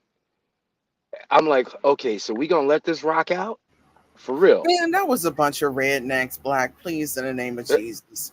They're different. They know what it was. There were rednecks that made the And matrix. they were moving at the behest and request of whom? They weren't just acting on their They own like a bunch interpreted of it how they wanted to. crazy hillbillies. They were there Listen, for a what were purpose. we? Okay, Black, you're about to be mad at me. What were we looking at for 2 weeks or even longer prior to when the rednecks ran up in Capitol Hill? What were we looking at? Weren't we sitting here watching whole cities burn? Okay, so which Yes, I mean, okay, yes, so but now Sam, one arrest. Let me be Sam, quiet. I'm sorry. had they been able to breach those halls of government and grab They those didn't breach people? shit. They let them in. I said Nothing was breached. if they were able to breach those chambers and pull those congressional leaders out into the streets, that would have been tragic. Had they had there been defenses in place that would have mowed those people down, if they were any people except them hillbillies or rednecks as you call them, that would have been tragic. You understand what I'm saying? So I don't. it comes down to the leadership. Where was the leader for them 187 minutes on the DC cops? I don't That's all even I'm think. saying. I And don't and even. it was him, and it was him that put the tweet out that got them rednecks ready to go in there and drag that white-haired man out of there and do him like they used to do in the Wild Wild West. See, I that's the don't thing even about the think that was really true. Oh my God. let Go me ahead. say this last thing, and then I'll be done with it. It goes back to the point I made about having deep roots in history in the United States. When it comes to those type of things, it reminds me of the lynching period. But what we sometimes overlook during the lynching period, especially during the westward expansion of the states, public lynchings or hangings was common to administer justice of these little small towns. They were doing it to themselves and each other before it became sport and barbecue and picnic to do to us. So if they're willing to go to that length and take out the second man the heartbeat away because he didn't go along with the dear leader, that's a problem. That's not American. If we're going to look at it in terms of law and order, that is lawlessness on the Capitol. It's not just a regular city, that we're burning up and they're burning up police cars. No, they're like, get that guy. He did not go along with the leader. That's it. Hang him. I'm done. Man, I don't even think those were really Trump people, but I ain't gonna say nothing else. I don't think those were Trump's people. I think Those were some white Nubian kings who was Antifa's. It was Antifa's dressed up like MAGAs. It was like, all right, this is what we gonna do. I don't think the ones We that we actually went in were really Trump's people. To be honest with Oh you, wow, wow. I don't. I know what I saw. I know what you can go see. I know, and I know the way that the things that this country sets up. You got to understand that Trump is hated. You already know that. those weren't the Proud Mm. Boys. Those weren't the one percenters. Hey, those That was guys are hostages. those You are know the what? oath keepers. Change change change the national anthem to the J6 choir. Why don't we? Take the American flag, throw that shit away. Get the one with Trump on it, baby. Let's go, MAGA. Right? Right, Sammy? Right? Something wrong with this nigga. I love black with my heart, with all my heart. But yeah, man, a lot of games are being played, but this country cannot continue the way it was going. Karma's here. Either way, karma's here. Don't you love it? I do. I do. So, Either way, Kamala is here. Get it right. Yeah, Kamala is you here. meant Kamala. Kamala, listen, Why y'all do I sit say here. that? Go Why ahead. do I say Kamala? I'm getting back to this for a second. Okay. I want to get back to when the Democratic governors just met with the president. So if you go back to the press conference when those three governors came out, actually it was four. Um, what did they say? They said they had an honest dialogue. It was a progressive, honest dialogue. They said they wanted to tell them exactly what was going on. And at the end, the president said, "I'm in it to win it." But prior to that, I thought like, okay, maybe he's stepping down, and Kamala's taking over. So, because I honestly feel like she's ready. Honestly, though, I honestly feel like she's. I mean, you was a vice president for 4 years. I mean, Oh what my more experience God. do you need at this point? Oh my But, God. but do you getting back to the well, we started this off with the project 2025. Do you think that's something that could be a possibility, Samantha? Yeah, You but said I don't yeah. want. Yeah, but I don't care about it, and I can't believe that men have no Most people sense don't. of Yeah. that men have no sense of discernment. I knew what that woman was when she smiled. She got the smile of a Jezebel. Listen, Father God, in the name of Jesus, these men, There we go I again. don't give a damn. I don't give a damn. You don't see the spirit that is on Kamala. Father God, I But don't but feel but You that. this said but the Father wait wait God. wait wait wait. But the spirit of truth is on Trump, right? Come on In now. the Wow. name of Jesus. Come In the name of on now. Jesus. Come on now. In the Come name through. of Jesus. That's an Come anointed through. man. Huh, glory. Wow. Yeah, shut your The mouth. fuck? That's an He's anointed not. man. That's an Okay, He's this anointed not. is man. turning Let me into a tell y'all different something. Let me direction. tell you. That's an Oh, anointed man. Go ahead. What? wow. No, go My ahead, man. Samantha. You were That's saying? that's an anointed man. And Max again being all saying, you were saying, yeah, I'm going there, man. That's the fourth, man. Yeah, I'm going there. Yeah, that's an anointed man. You don't see what's going on? The spiritual war. They hate that man's guts for a reason. They hate him for a reason. Because they know. He represents. You know why a lot of people don't like him? Oh yeah, I'm going in. Huh, glory. Yeah, he represents unapologetic God-given masculinity. Y'all ain't see that in a while, have you? No, you haven't. Grab him by the poom poom, right, baby? Grab him by yep. And my only question is from the front or the back. Cut glory. Let me mute my mic, man. I need to go down or something, man. I don't got no problem from the front or the back. He like pussy. So Samantha is on fire. what was he supposed? She's been Oh on no. fire for the past month. I ain't never said no. I don't like pussy. No, that's disgusting. I'm not. I don't like. He like you say you can do whatever you want. He was speaking from the star standpoint. Yeah, you can grab him by the pussy.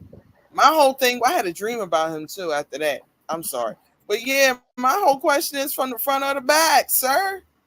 He grabs you in your dream. Yeah, and yo, I listened to that audio like 15 times back to back and fell asleep.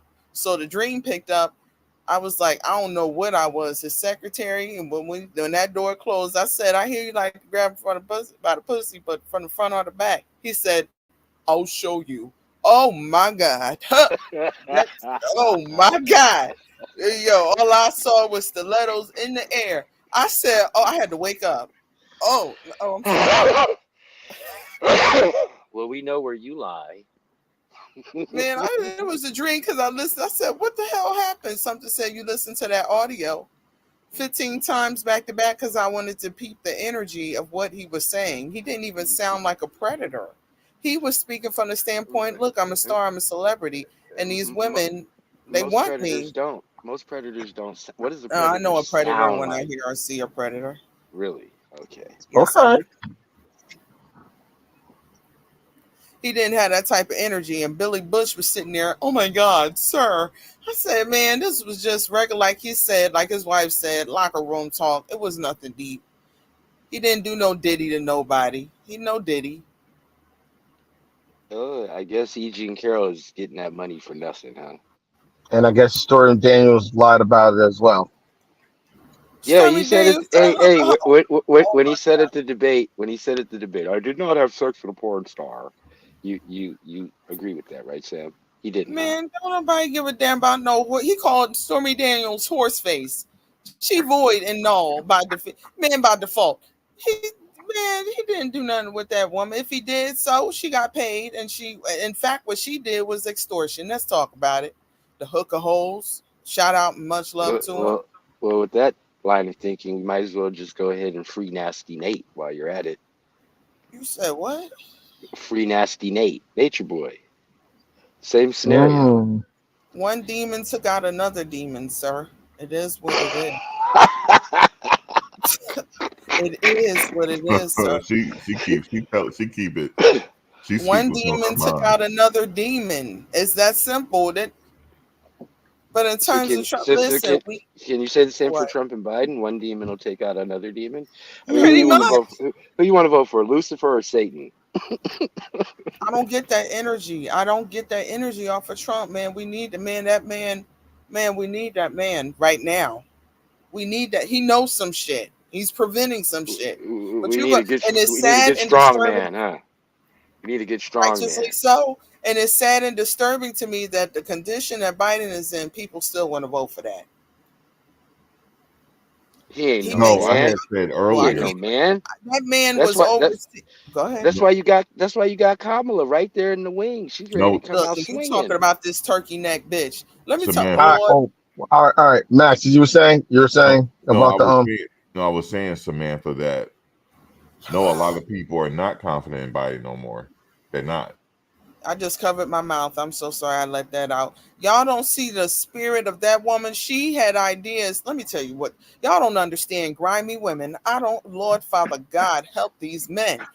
That woman knew when she was going to be vice president, she was already plotting and planning on actually being the president because she knew that he wasn't going to make it. He wasn't going to last psychologically. And you see that coming out of her now. I love it. She's growing a huge pair of nuts, and she's ready to come out swinging like the Go ahead. turkey You neck, want to chick with nuts. like the turkey neck, bi that she is. Let's go. Go Let's ahead. Go ahead. go. And listen, she Yeah, get in she's there. ready. She's ready to run for president. She She's been ready. ready. Y'all don't understand the concept of a wicked woman. She was ready when she said yes.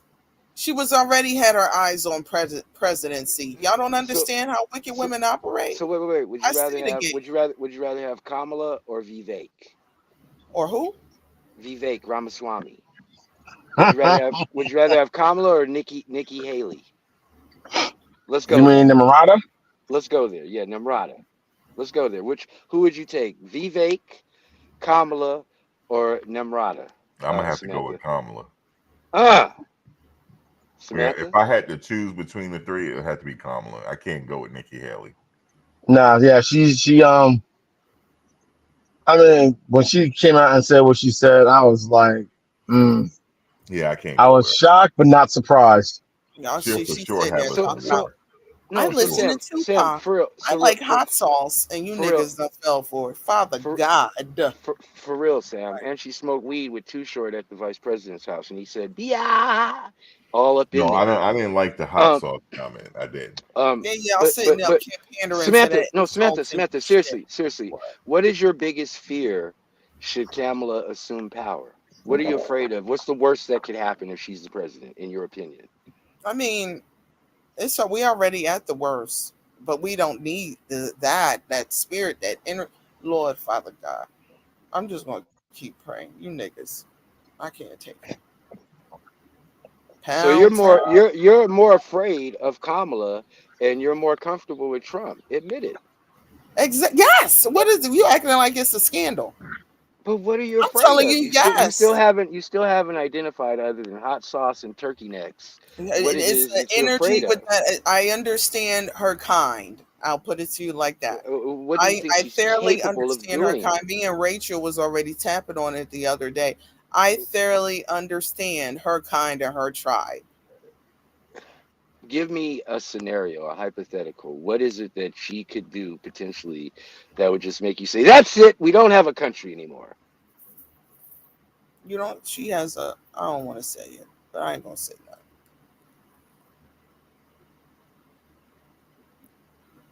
Oh, So y'all muted up. you'd basically rather have Marjorie Taylor Greene for president than Kamala I want Harris. Trump. I want the man of the hour, No, Okay, the she wants anointed. Trump. I She want doesn't okay. want Trump. no woman as Hey, president. I want the man. nope. I don't nobody want no woman like that. You don't see that spirit. I do. Like who? That energy. Like Marjorie Taylor Greene? I don't even know who that bitch is. No, she Lord, don't want no woman. Period. Bad Black. built, butch no, I body, do bleach want. I blonde. want. I don't mind a woman, but a conservative woman. I will have my vote. Oh, She will conservative. have That's my right. support. A conservative woman, yeah, but not a liberal. These women sit up and play run these games. She already had her eyes on the president. She knew that this man wasn't going to make it. Right now, she like, oh yeah, he falling. They already Yeah, talking about his incompetence. Oh yeah, I'm I can't see close. it. I'm I can't close. see it in her smile now. That smile is way bigger now. Yeah, it She is. got a smile of a. And Y'all look, don't recognize it. she's given the platform now to go out there and be his pit bull, and so she loves it, and I love it. Go, Kamala, do your thing, baby. Go ahead. Go ahead. I knew. Listen, I knew, and I did a show on this. She gonna have all you niggas Max, locked up the next Max, day. you might Go remember ahead. this.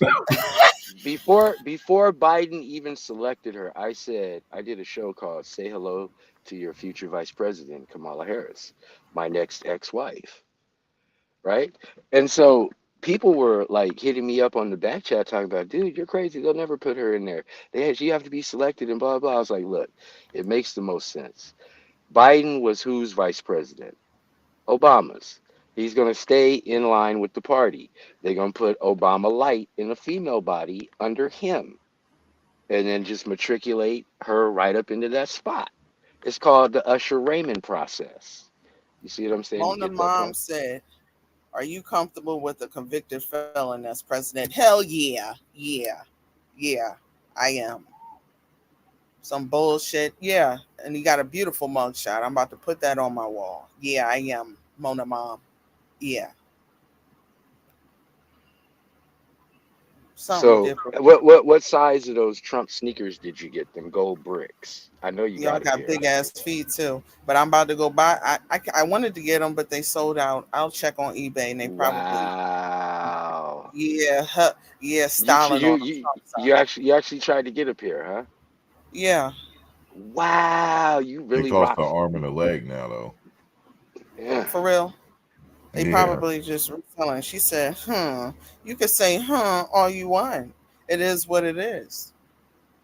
There's something we need that man's energy right about now because the country is imploding. It is. I'm looking at shit I never would have thought I would have ever So seen in my so life. so how is it imploding right now? Are you How's the trolling me, country? Black? How no, because there's no civil unrest. I mean, what's the problem? There has been civil unrest that had the public scared. There has been civil unrest numerous times. There's still civil unrest. Oh, I guess they're Yeah. just not reporting on it, huh? There's still for those with of us It's who not, have it's our boots on the ground. There's still sweetheart. civil This unrest. this summer is nothing compared to the summer of 2020. Ain't nothing burning down right now.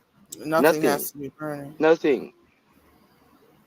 Nothing. No, I'm pro Trump. The panel, don't try to run the game of the game, the psychological warfare game on the men.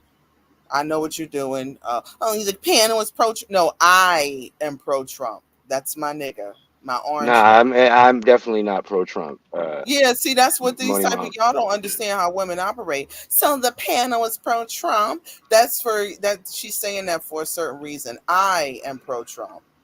Money mom, don't worry. We do these therapy sessions at least once a week with our sister You know Sam, what? where I'm about to swing and, black. and we're gonna be very patient. We're gonna be very kind. To be very thoughtful with our words. We're going to embrace our sister. We can't just throw her out there to the wolves. You always have a home with us, We're Sam. still Just in the just don't spirit of just don't another. go just don't go Candace Owens on me, okay?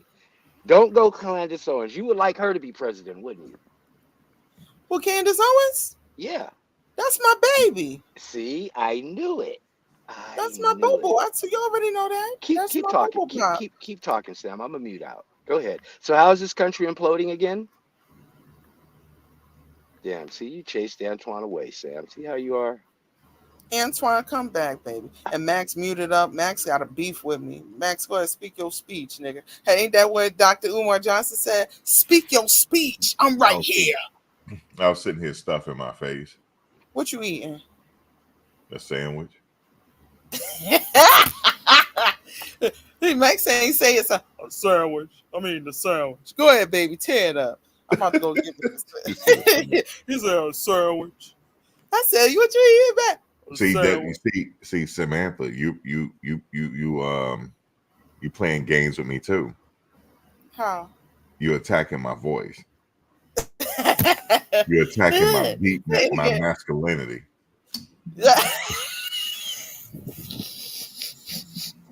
Max, tell me again what you eating. How you doing, Samantha? What you eating, Max? Tell me again, Nope. please. He's an A old snap sandwich. woman. Yo, it's better than my grandfather. One day I said, "What you have for dinner?" A salad. I said, "Oh my god!" I called everybody in the family, told them dad, granddad is on the down low. I said, "What you a salad?" I said, "What was in it? Lettuce and tomatoes." I said, "Oh, That's how he granddad on said the." it. That's how he said it. Like He said they have a he salad. has a he talks like James Brown, so that's why it cracks me up. Like he can't say spaghetti. It's something hereditary. He say He says spaghetti, he says what? How you say it? Gaddy, spaghetti, Bagatti. spaghetti. He can't say it. My mother can't say it either. Moni mom, don't feel no way, sis. The thing is that, you know, Sam is like the family member when you go to the cookout. and they'd be like, "Yeah, Trump, Trump, Trump," and everybody just be looking at him, be like, "Yeah, that's You know Sam." what? Y'all ain't said it. Money Mom. I didn't mean any harm, Money Mom. Okay, but I've seen certain things. Like I already seen certain things, but Money Mom, you're good. It's okay. You're fine. But I'm the one that's pro Trump. Antoine, if Yeah, you're listening, please come back. no, Oh, Antoine probably had he he probably has had some. to just step down Yeah, for. he has some Okay. business he need to I take don't care want of. it to But seem like I'm But chasing Sam, people No, he off didn't leave because of you, Samantha. Sam, let me just make it clear to the people in the because I chat and said in the I thought you bushes. got mad because I To, said to white Nubian king. so what it was, Moni Mom and the people in the bushes. We were up here having a really deep intellectual conversation about Project 2025. Something that we were talking about triggered Sam, and so she hit No, the link. And so she no, hit the y'all. link. And then when we asked you, Sam, well, what is it that had you shaking your head, talking about we got the game fucked up? You went Carl Thomas. So emotional. I can't let go. What Trump is doing to me. No, Sam feels like the What's man is under Sam to attack in this do? country. You said It's what, under a Max? spiritual attack. There's numerous things going down. But the man of the hour that we truly need, I don't feel comfortable with America making the right decision. But I here's the really don't. no, Sam. Here's the thing. As it stands right now, if Biden continues, Trump is going to win. Remember, I said it. It's not a if. He is going to win. I'm looking at the reason why I say that. I keep telling people this. I try to say it in many different ways. I try to joke about it because maybe people, like take me, but people don't take me serious with the joking. So I'm just going to tell you, as it stands right now, it's going to come down to the young vote. It's going to come down to the young vote, right? It might come down to the women vote in there from 40s below, all the way down to 40s below, working woman. It's going to come down to her, and I honestly think they're going to go with Trump.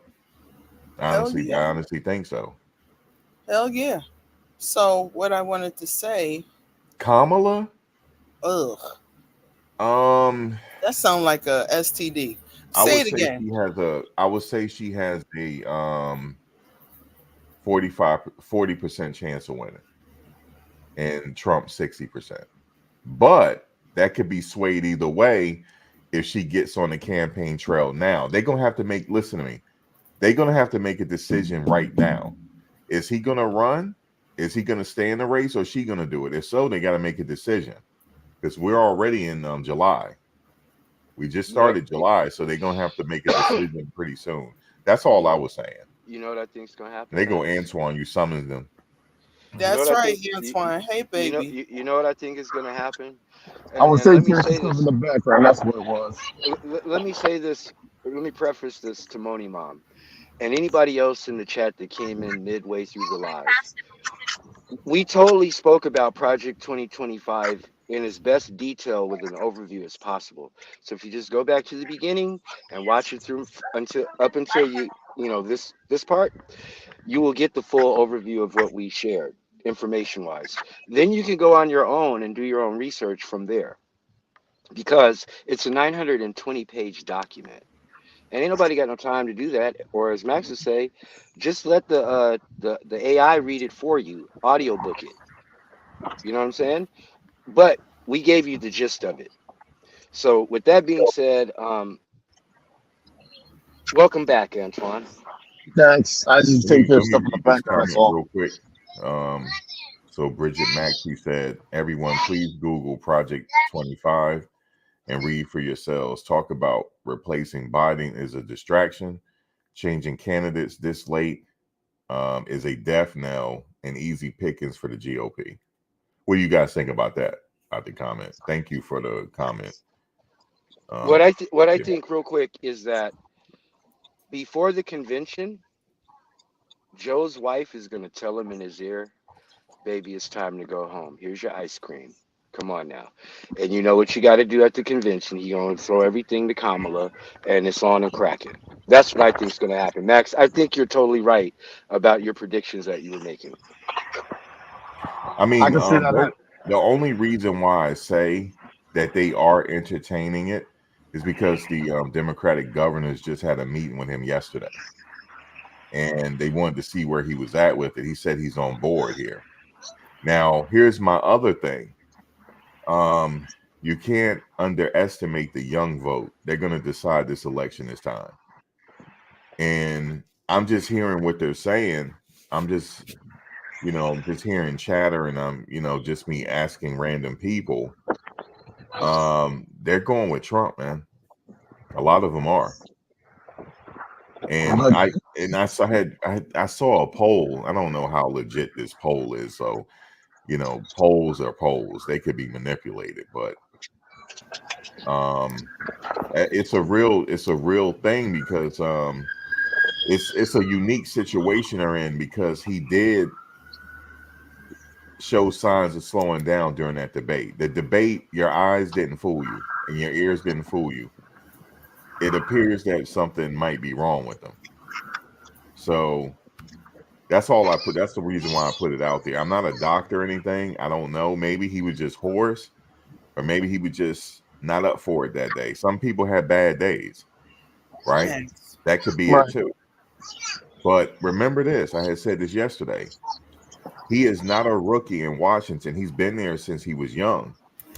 He knows the law of the land. For him to have a bad showing like that, that's not like him. That's not like him to have a bad showing, man. And it So is a bad thing, there but could be something going on. it is a bad thing. But ironically, what president hasn't had a bad showing the first time? I think they said Reagan had a bad showing in his first debate when he was running in 80 against Carter, but Nixon found a had way a to really rebound bad in the other showing. two. Nixon Say again? had a really bad showing during the remember that was the first time the debates were televised, him and 1960 Kennedy. against John F. Kennedy. He went on to lose that race, but he had a really bad showing. He didn't wear any makeup, nothing. He He didn't he even was look that sweating the bad. whole time. He was not prepared, huh? I looked up when you said it before. He didn't look that bad, but I get what you mean. But he wasn't slurring his speech or anything. He was, Yeah. I'm gonna just stuttering a keep. little bit, but I'm gonna just keep it a buck, Max. Sorry to interrupt you, brother, but Joe was slow. And when it comes down to, come on, Samantha, now let me get this off. Joe was slow. Trump was up there talking his shit, grabbing his nuts, and showing off his swag. So the question comes is to mind: who on the world stage is gonna respect a feeble old man who can barely shuffle off stage, or this big shit talking, nut grabbing, swaggered out, uh, in Samantha's words, manly man? And so when it just comes down to that, Trump's got it. He they He might ain't no not spring like chicken either. yeah, they might not like him, but they're gonna respect him more than they're gonna respect old slow Joe. Period. that was my point I was making. It's not really a distraction. It's a real thing here. People saw that debate. I don't think they should have any more debates. I didn't think they should have had a debate in the first place. I didn't need to see a debate. If I was on that Democratic team being a strategist here, I would have made sure they didn't have a debate. Like, okay, like, look, he's been president before. You guys really don't need a debate. We know what you guys want to do if you get reelected, if he goes back in office. We pretty much know the tone here. I really didn't want to see a debate. If I would have really encouraged him not to debate, knowing that he's in that condition. So it is a real thing. It's not a distraction. It's like our eyes and our ears heard it, and he doesn't appear to be like himself. Because Well, remember, he is he is well established in Washington D.C. He's the youngest elected ever. He's been there forever. He's never had a bad showing. Never. I've never seen him had a bad showing ever. Never. Even when he was running as vice president, he nailed it every single time. check out what Bridget Maxey just put in the chat, and I'm curious, Samantha, do you have thoughts on this, like on a real political level, Samantha? I'm sorry. Before I laughed before Max. I'm sorry, Black. I'm sorry. With the way you say "slow Joe," that made me crack up. I thought I was on mute. I'm so sorry about that. No, it's I'm all good. good. I mean, he is Slow Joe, old Slow Joe, and he's feeble. That's just the truth. I'm not gonna sugarcoat it. I'm not gonna sugarcoat a pile of shit and to be like, here's some pancakes, eat them. Nah, the dude Right. is slow, But old, and also, feeble. here's the thing: Trump ain't no spring chicken either. He's 78. So, Yeah, but and see, let's be here's honest. the thing. Hold on, give me a second, Antoine. You said Trump is slower. Guys, you gotta go back watch the debate again. That's not what people. That's not how people saw it. Like we're like, wait a minute. Like he is really struggling here. He really did struggle. He even admitted it, Bridget. He admitted it. He said that he had even Obama said it. He had a bad showing. He really did. I put it like this: at least Biden's willing to admit that he had every excuse possible. And Oh, Antoine, you're breaking up. so at least, my bad. At least Biden will be able to. You might want to come out and come back in. You might want to drop off. No, speak again. Let me see. Antoine, you there? He's going to come back. Yeah, I mean, Antoine, you there? Yeah, it was a bad showing. Everybody admitted it. Even he admitted it. He said at an event, he said, I admit, I didn't do so well, but I could still do my job. He said that. Can I say something? Oh, the governors thought that it was a concern that they had to meet with him to see where he's at. And he said that he's on board and he's in it to win it. The concern is because he's slowing down, and it's right in front of our eyes. Like he's degenerating faster as the days and weeks and months go on. And Putin and Kim Jong-un is watching as well. They're watching as well. Oh, they're not just watching; they're hanging out, chilling, drinking wine, drinking cognac, and vodka, and eating caviar. Right. They just the world leaders are watching. They just cut a major deal with each other. They cut a side deal. They did. Can I say something real quick? Mm-hmm.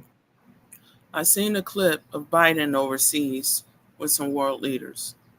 The way they looked at him, it was so embarrassing. The way they literally looking at him, it was like, you poor old pathetic thing. I've never seen. It was disrespectful how they were looking at him. Like, but I bet they'll let Kamala right on up in the club, baby. You ready? You ready? I almost said, where my taser? Hold on. Okay. Keep playing with me, Black.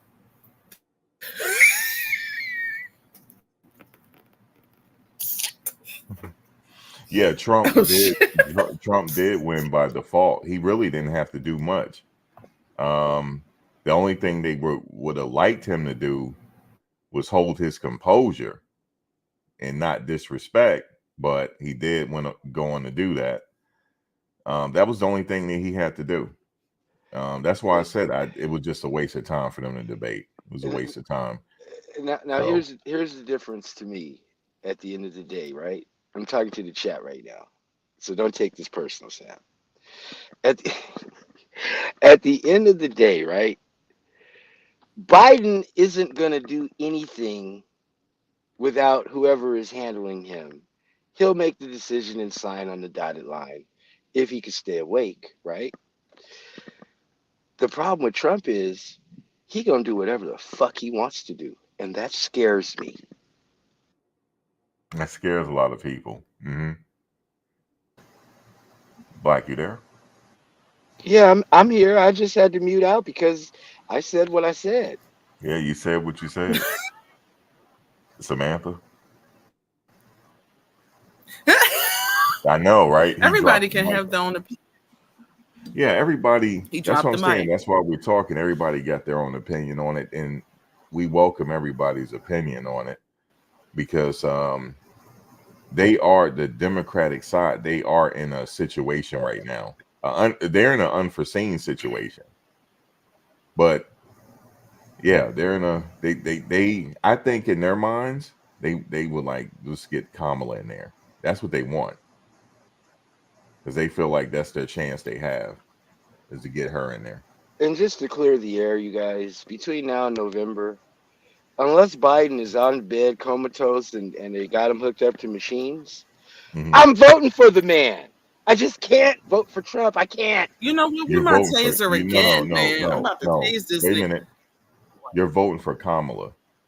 That's who you're Thank voting you. for because Thank you. she will be president afterwards. Max, don't tell everybody just yet, man. Yeah, I'm just telling people she is going to be Save the cake president one bake. way or the other. Save the cake bake. Okay. Till after November 5th. I told you. No, I'm just playing, Max. Because as soon as she's sworn in January, maybe March or April, she's the president. That's how bad he looks. Oh my God. And I'm just being real. I'm just keeping it real for what I see. He looks bad, man. And it's not his fault. It's just we all hope to get there one day, to be that age. It's a blessing to Well, be y'all that need to age. vote for my grandfather because he about to be 90 and he drank Jack Daniels and cussed like a sailor and he's coherent Well, and he's healthy. sharp. Is he sharp? Hold on, you said hold on, motorcycle. God damn. I'm sorry. What'd you say, Max? Is he sharp? Is he still with it? Yeah, he's healthy. He's fine. He's Okay. absolutely. My Well, grandfather's almost 90. I ain't never. Yeah, he probably. If I call him right now, he probably gonna be cussing and put his name talking. on the ballot. Pretty much. That's why I might as well. He about to be 90 in November. God bless him. Nice. Guess what? Yeah. Drink Jack Daniels and smoke cigars. He still Okay. do it? Yes, he does. I want to stay with the chat real quick here. I really appreciate everybody's perspective, but I'll put it like this. If Donald Trump says that he's going to start mass deporting 11 million people, I believe him. But Yeah. do you know what that's going to entail? They're going to have camps to process these people and move them through across back on the other side of the border. And on the other side of the border, where? You think Mexico's going to take them? Come on, let's be reasonable here. That's a very scary process to be rounding people up, going door to door, city. You know, that to me, that sounds like some Nazi shit, bruh. For real, for real. It's And the happened thing before is, in and they history. did it to the Japanese on the West Coast Yeah, it's in World happened War before. II. So if he say he gonna do that, and that's part of Project 2025, as we pointed out at the beginning of this live stream, I believe him. Yeah, Can I I say mean, something? I have to be the bearer of bad news here. Um, I don't think they should have another debate, first of all. Okay. No more debates and let him work let him work during the day and let him off. No more late events. Until This the is election bad. is over and get Kamala in there because she is going to be No, president. Max, that's what he told the governors at the private meeting. He said, I need more sleep, no more late meetings. For real, Right. that's what he said. Right. I agree with him. I You don't need understand to that. have any late meetings at that age. Get everything done by noon. This is It's So, more than embarrassing. so, just. so, so we're gonna have an early debate next time, huh? He That would be gets up good. at the crack of Yeah, dawn. yeah, we need to have an early debate next time. All that Yeah, late debate, everything is over by noon. that ain't gonna work. That ain't gonna work. Yeah, Trump is not going to allow that.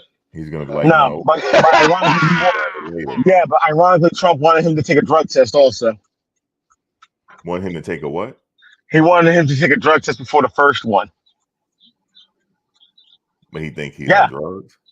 that's what he thinks. I don't know what it is. He loved to put it out there like he's shooting up something. Didn't say, but made him want to take a drug test. I'm like, what for? Yo, this TW is funny. He said, I don't know who this is. He said Biden is not crazy. He just has uncommon habits like pooping his pants and shaking hands with ghosts. You ain't shit. He rubbed Last I somebody's arm recently. You said what? he rubbed somebody's arm recently. He went to shake their hand. He was like rubbing their arm. So This is so embarrassing, Max. I Honestly, mean, this is what you gotta have. I mean, let's be honest. It's getting to the point now. I think this is if even if Trump doesn't win this election, if it's Biden or Harris or whomever, you have to put an age requirement on, like a mandatory requirement for politicians. Like they can't be in office after the age of 70. They have to something like that because this is getting ridiculous. Yeah. Because let's be honest. Because let's be honest. What's the requirements to run for the House? You got to be at least 25. And the Senate, you got to be at least 30. For the presidency, you got to be 35. And every single time we got people who are either near retirement or should be close to retirement in these positions and feel like they should be there to the day they die. That makes no sense. Perfect example. Come on now. All right, Dianne Feinstein was in her 90s when she passed away. Richard Byrd, Strom Thurmond, Dianne Feinstein. Come on now. It makes no sense to be in office for 40, 50 years. Career Mitch is still politicians there actually supposed to too. be an oxymoron. Isn't Mitch still there? Yeah. But I don't know if he's running. I don't know if he's He's up for starting to freeze. re-election. I hope Biden don't do what he's doing. He's freezing at meetings. And now, if Biden do that, then you guys can't deny Trump at that point. You just can't deny him. Like if he sit there and freeze, like Mitch froze. I honestly thought he was having a seizure, which is sad. He's tired. Yeah, I would think right now let him. If he say that he needs to get more rest, let him be done by at least 1 p.m. So he can and take his hold presidential. everything else into the morning. He can take his presidential extended nap. Oh boy. Look, I Maybe don't it's not. care. Antoine, you said whether it's Joe Biden, Kamala Harris, or whomever. You know the first thing that popped into my head for whomever? Well, who could win against Trump if it's not either of those two?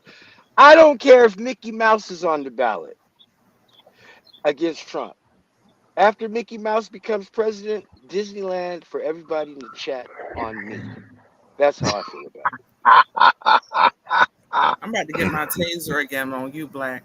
you Yo, Black, did you hear can my you taser can write before? me in, Samantha.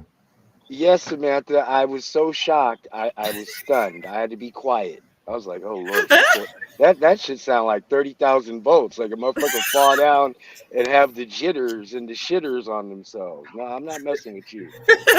I love you, Black. Man. Um, this is so embarrassing. This is so embarrassing. This, Well, no, they trying to keep him from being president. They tried everything, so now they have to go with if Biden's going to continue. They got to go with him. They have to. They're not confident though. Like I said earlier, Max, your prediction But you gotta show some type of backbone. is gonna come true because Jill's gonna tell him, now, baby, it's time to go home. Here's your ice cream. You know what you got to do right now. Go on out there and say the speech we gave you, and let's go home. And then say hello to Kamala at the convention, baby. Everything gonna go her way. Let's get it on. Let's get it All popping. right, Let's let's get it wait for the cracking. convention, Let's get it cracking. and he's going to announce her as He the has to. He has to. yeah, he has to at this point, folks. I'm sorry to say it. I know you guys think no, let him run now. He got to step down. All right, my question is this, but here's the question now: who's going to be the vice president? Because Trump hasn't said who's going to be his running mate, and if Vice President Harris steps in for President Biden, who's going to be her running mate? I have no idea. On either side, I don't know. He hasn't Honestly, announced yet. for Vice President Harris, as much as people may not want to, she's going to have a white man as a running mate. But my question is, who is she going to pick? Okay, well, hold on. Let's double back to Trump and Samantha. Maybe you could help out with this. Let me throw out two names for you, Samantha. And do you think these two people, these brothers, could possibly be Trump's vice president? Tim Scott from South Carolina, aka Mushmouth, or Byron Donalds, aka Mr. Jim Crow. We was more together.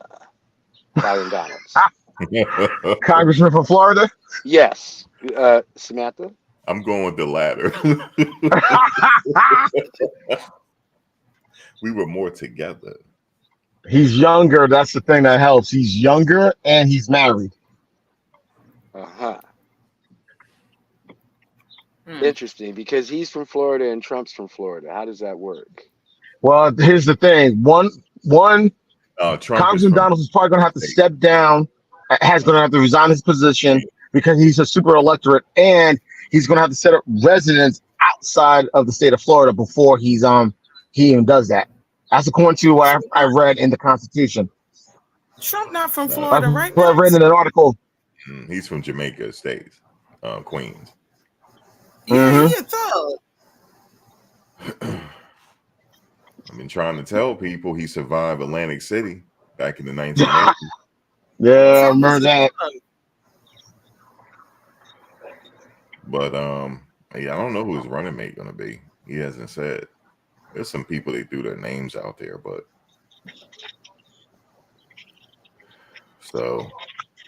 as it stands right now, Biden is in it to win it. He's not, as far as I'm concerned, he's not stepping down now. No convention or not, he's gonna stay within it, and he want to be the president for the next 4 years. That's it. This is sad. Honestly, Now, see, I'm a gambling man, right? And right now, Vegas has Trump hands down to win it. If that's the scenario, if it's Trump Biden, they got Trump. Right. Okay. I look at probabilities. I look at all the possible scenarios, outcome. Right. First of all, Biden is not going to survive another 4 years. That's just not reality. I'm sorry, but he's declining rapidly. So therefore, the Kamala thing comes into play. But it's like you say, Max. Who would be her VP? Right. Do you have any people in mind?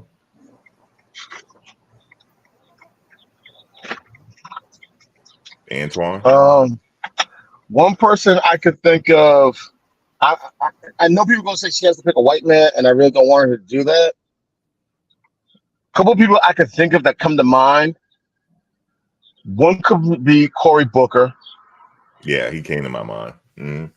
Another person that could be possible, but I don't think they want him, would be Hakeem Jeffries. He's the he's the Democratic leader for the House. Right. And I don't think they want him to do that, because if the Dems regain control of the House, he becomes Speaker of the House, and they're going to want him there. Right. But I do know both Jeffries and Harris, because the fact that both of them earned the D9, they're definitely going to pull in a good amount of the votes from that aspect, from that one voting demographic, because she's an AKA, he's a Kappa. And I think any of the other seven others of the seven organizations, they're definitely going to go along with that because of the D9 connection. But I'm trying to think who else could be a possibility. And I'm thinking of Dems, and I'm thinking of other Dems in either both the House or the Senate.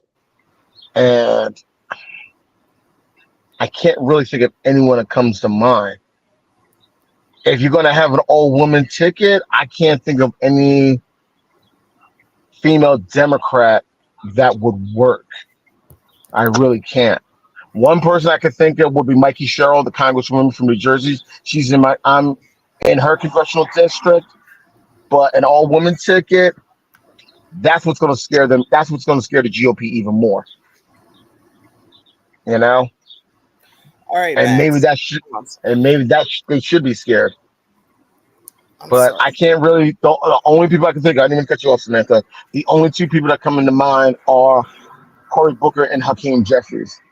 I can't think of anybody else. If anyone in the chat knows of anyone in the House, in the Senate, you know what?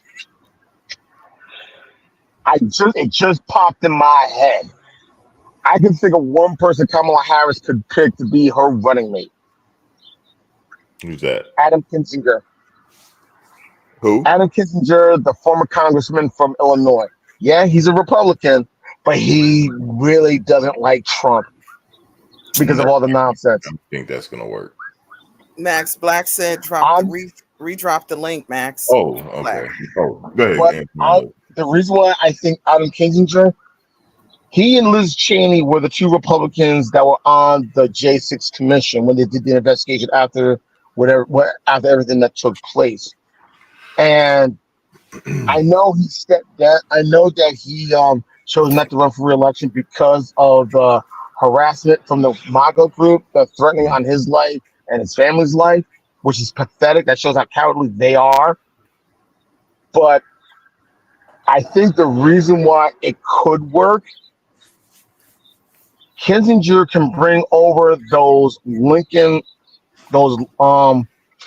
Project Republicans, the Republicans who don't want to go, the never Trumpers, and the moderates who want nothing to do with MAGA. He could really bring them to the other side. But another person that probably could have worked, and I'm just saying highly unlikely, and if she never put out who she was endorsing, Nikki Haley, Nemorata Haley. Mm. I'm waiting for Black to come up. That's if she didn't put it. What's up? I can't do Gavin Newsom, man. I said I'm waiting for Black to come up so I could tell you who Trump should pick for his running mate. Who should Trump pick? Chris Christie. That ain't happening. Fuck y'all. That ain't happening. Why it ain't happening? That ain't happening because Christie not afraid. Christie already put it out there that he ain't supporting Trump. He already put it out there that he ain't going down with them. He already put it out there and let him know what he did was pathetic and a disgrace. Plain and simple. Christie's from Jersey. He ain't going with it. Plain and simple. Shut your mouth, man. He gonna change his heart. That's Yo, right. Trump, Nah, he ain't. Right, Samantha. I know you feel my energy. We need a powerhouse out this bitch. Trump, I know you in tune with my spirit. Chris Christie. And get him behind closed doors. And watch how quickly he switch up. Yeah, Chris Christie. Yeah, another white Nubian king. That's right.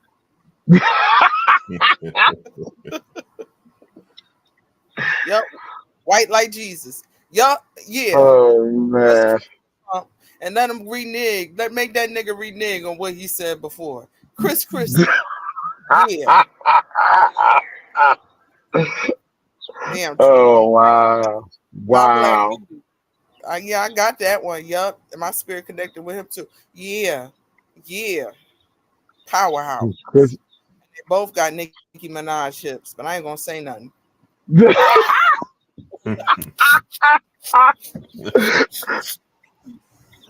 Oh shit!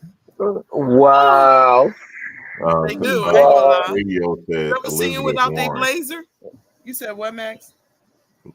Radio said Elizabeth Warren.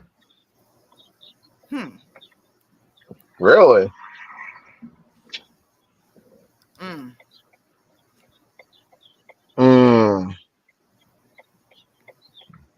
Yeah, that's the point, Mona. I honestly believe the Democratic Party still hasn't figured out who they're going to put behind Kamala. And that's why they're not saying nothing right now. Like, who the hell can we pick? And now they're realizing how small the pool is of viable candidates to take them over the top on a national level. Yeah. It's that pathetic in the Democratic Party.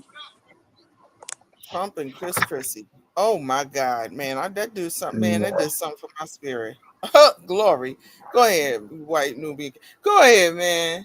Go ahead, Trump. Make it. Talk to him. Talk to him. Powerhouse, man. We need order amongst the people, man. Yeah, I'm getting emotional. Why you laughing at me? I'm just shaking my head right now. That's all. I'm just shaking my head right now. That's all. Why? You scared of little white power?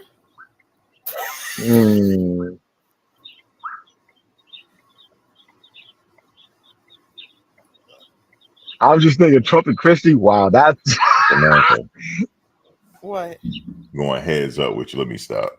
I thought about that. Go ahead. Get back on Kara. It's too late. Heads up. It's too late, man. Cam back up. Hold on. That's why it's silly. Let me. Yeah, man. I said, wouldn't we look powerful? We need power. Listen, Antoine, we need power right now. Do you hear me? Well, I mean, who else do you have? He need to go ahead, let bygones be bygones. Had that little talk with Chrissy. Look at Malcolm X. Look. Look at this red nigga. Look. oh God.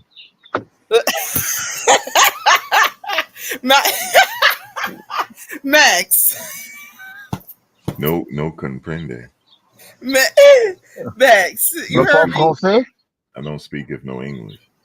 On parle Max français? heard me and clicked the camera. I called Max. On parle créole? I'm sorry, Max. On parle italiano? I know, right? Sprechen Sie Deutsch? Antonio, Trump you would pick are Chris Christie just to humiliate. You are Let me think. Hispanic? No, not Chris Christie. Yeah, you're right. The pool is very small. They didn't build anybody up. They got to build people up. I would say Cory Booker, man, if Kamala run. Yeah, Cory Booker. Yeah, that's the only person. That's the only person I can think of. As a matter of fact, I would just say pick him just to run for president at that point, not her, him. Really? Yeah, Cory Booker. Yo, wow. Who is TW? Yep. He said Chrissy had to close the beats so his giant ass would have enough room to sit down. Oh, yeah. I forgot about that shit. Oh, damn. He lost weight. Did he lose weight? He lost some. He lost good. He lost some. He said he the healthiest fat person you know, Max. He said that? Yeah. He said I I'm agree healthy. with Cory Booker. He would be a prime candidate because he is a senator, right? Yeah. Yes, he is. Yeah. He's in line. Yeah. He's in line. Yeah, he is in line. And he's actually, if he said that he was running for president, I will vote for him. He got my vote. Hands They'll down. give him a hard time because he's not married. He's a bachelor. No, and yes, I say again. At this point, I don't think people care about that. That's true. Yeah. We're in a different day and age now. Nobody cares if he's married. But yeah, Cory Booker, man. He's almost like, yeah, it'll be Cory Booker, man. And then his running mate, I would just say Cory Booker. He would at that point, him against Trump, we're now even, Steven. We're now even. The fight is even. It's now even. And Trump cannot out-debate him. Nah. Whatsoever. Nah. That's Cory Booker's like. He loved to talk. Oh, definitely. I've met him a few times. Real cool, bro. Yeah, I would say the Democrats, if you listening, Cory Booker, man. He would have a 50% chance of becoming the next president. He will probably be 47. Number 47. Yeah, I can see that happen. And the good thing also, he'd be the first president from Jersey since Grover Cleveland. Yep. I mean, people say Woodrow Wilson, yeah, but he was governor and he was president of Princeton, so that really don't count. But Cory Booker would be the first president that got roots in the state of New Jersey since Grover Cleveland. Yeah, Cory Booker, man. He would. I will actually vote for him. Max, are you mad at me? Huh? Are you mad at me? No. Because you got off camera and I was like, look at this red nigga. I'm sorry. I got off camera. You turned it off. I said, damn, I'm sorry, Max. I sure did. I'm sorry, Max. I think because she thought you were going to go heads up. That's why. Yeah. It's too late. I already did that. But listen, I'm quick with it. But let me tell you, Black asked me earlier. I don't know if he was trolling me. He was like, what's wrong? What's going on with this country? Oh my God, right now. And I did. I was just like, I think I didn't answer it because I thought Black was trolling me. But yo, we got Trank. We got inflation. What Right. else? We the borders. So many people coming in from all over the world at the same time. All hell is. It feel like so much chaos. Have you seen Trank, Antoine? What's up? Have you seen Trank? It's a new drug Nah, that has. It's I a heard flesh. something about it, but nah. They even asked the presidents about the drug problem now because in the debate that Trank, man, is a flesh eating drug, a horse tranquilizer. They mix with Oh fentanyl. wow. Yeah, people losing their limbs, Antoine. Well, ironically, the sad part about it, everyone's attitude towards the war on drugs changed when the people who became addicts changed. Because when if it's a Raheem or Jamal or a Keisha or Tasha, these politicians don't could give two shits about it. But when it's a Bobby or a Becky or a Susie or a Mikey, now all of a sudden, oh, they're sick, they need help. Uh huh. Let's get them the help that they need. So Yeah, Well, I this is mean, now. it's a real issue, man. That we no, see. Man, I'm not saying it's not. I'm not these downplaying zombies, it. they turn into zombies, man. This is I'm not worse. I'm not Antoine, this is No, downplaying I it. know worse you're than the not, crack but era. it's worse than that, Antoine. It's It's they worse worse than than the crack crackheads. era. It's that real. Mm, The crackheads is on a higher totem pole than them. Yup. damn, Yup. Yeah, it's crazy. And I just damn. saw it recently. I kid you not, it was yesterday, and I was trying to record it because I couldn't believe this was happening. This lady was dancing, walking down the street, smoking her pipe, man, Oh shit. in broad daylight. Oh Didn't care. shit. She Wow. couldn't wait. She couldn't wait to get to where she was going. She had to get it light up right then and there. Wow. Antoine, Wow. with the stuff that is here now, Antoine, crack is mild. That's mediocre shit. Do you hear me? That's Yeah, considered mediocre. No, That's I've heard about some of the stuff that's going on. they I've said heard the about some of the train. stuff. They said the trank is like, what did it say? Samantha is like God hugging you. yeah. They mix strength with Wow. and they talked to an addict. They said it felt like God hugging you, and I almost cried. He said it feels Oh Wow. like my God. hugging you, and now they're getting high off not just horse tranquilizers but elephant tranquilizers now. Damn. It is tearing them up, Antoine. For Who real. is making this stuff? Like how? Like who thought that? Like, let's get some horse tranquilizer and bear tranquilizer. It's crazy.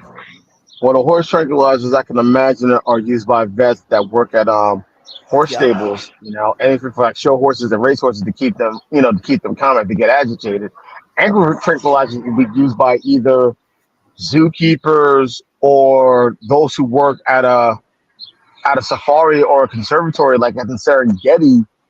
That if any of them get hurt, that they could use that to mend them and let them go about their business. That's the only reason I can think of why these tranquilizers would exist for that reason. But my question is, how the hell these people get access to it? It came this horse trank. It came in the fentanyl. I don't know. It came from a certain place through Mexico. Yeah, I find yeah, that to be fascinating. So you traumatize the public, okay? You have us scared and depressed, and then you Mhm. produce something when it comes down to these people where they just said F. They just said F it. They lost a lot. People lost jobs and all kind of stuff during that lockdown. And then it's like this thing was just boop introduced. I don't think that was a coincidence. I don't think that's a coincidence at all. No, you're right. You got to love the timing and all this. And also, I think what it is, it just seemed, the timing of the minute Biden gets in the office, then you have all this inflation and all these other issues. I feel like Max was saying earlier, there's someone behind the scenes that's calling those shots. Having all this stuff happens, and it makes it easier to make Biden the scapegoat Here comes Trump saying, "Here, I'm your savior. I can fix all this. Just put me back in office." Yes, glory, my baby. Put him there. So His name. I just think he's seeing that as, I can fix this problem if you just put me in. And people are so angry and frustrated and desperate, they're willing to do whatever it takes just so for a lot of this stuff to stop thinking that it's going to get better. Now, hold up. Say again?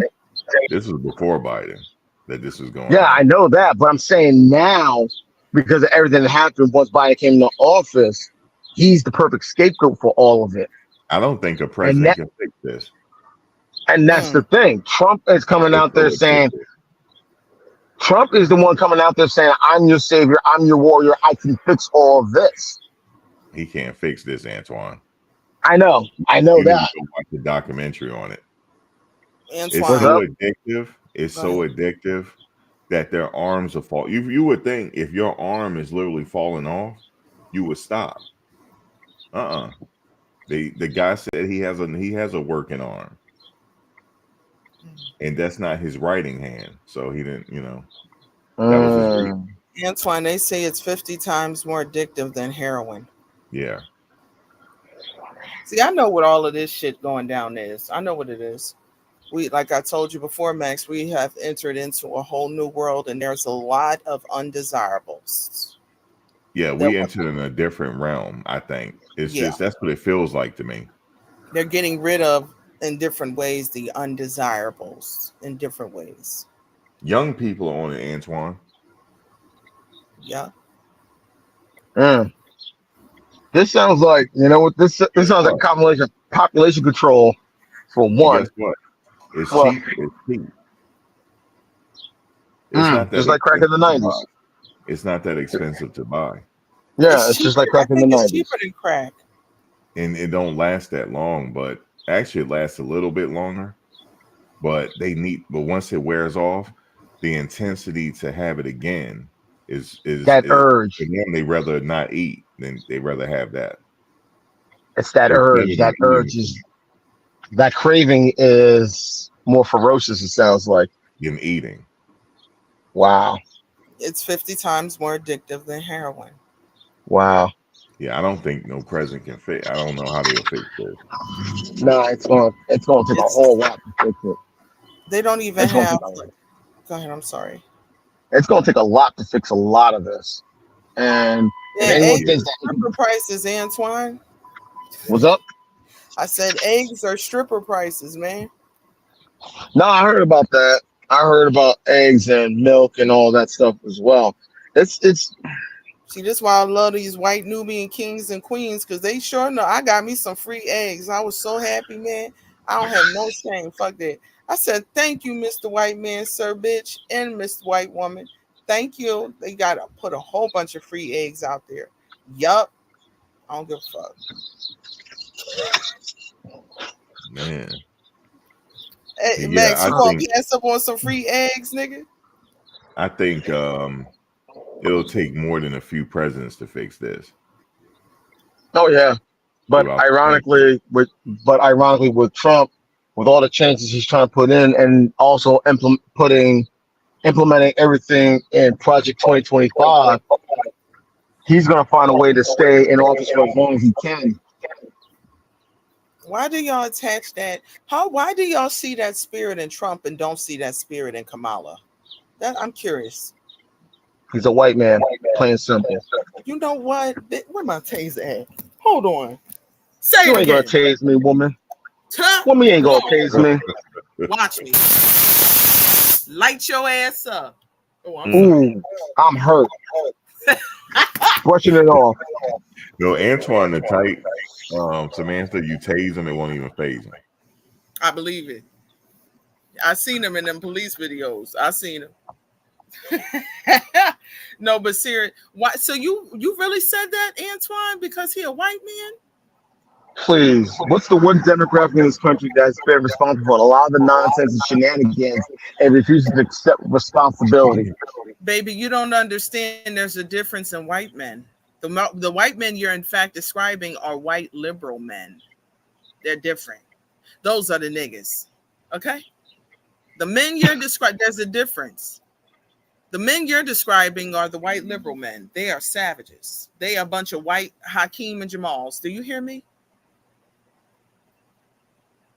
There's a difference. This is why I was shaking my head earlier. There's a difference. And Antoine, you think the white conservatives are the saviors? Let me tell you something, man. Who run this shit? Man, let me turn this off. Man, I'm about to get She deep, said man. Hakeem's and Jamal's. That had to Do register. yep. you Yeah, I know. understand that all white men are not the same? There's a divide amongst the people. The ones Oh, that yeah, we I know. You got the are the niggas. Anglo-Saxons, you got the Slavs, you got the No, that's not about Bolsheviks, Lord Father God in the mighty name of Jesus. the I'm not Iberians. Lord Father That's God. not what you're talking about.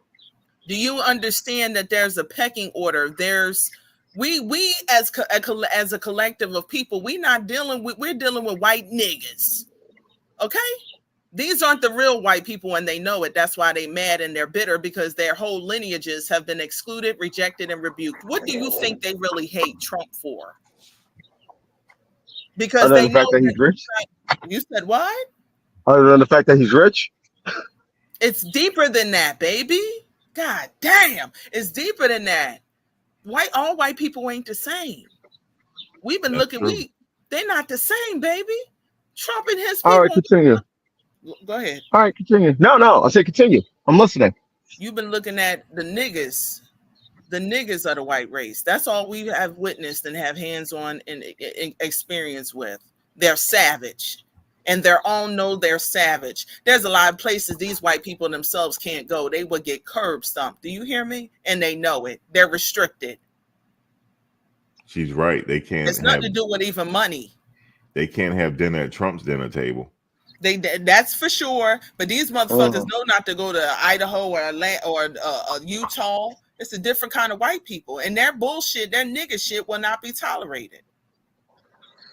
They niggas. You've been looking at white niggas. There's no line they will not cross.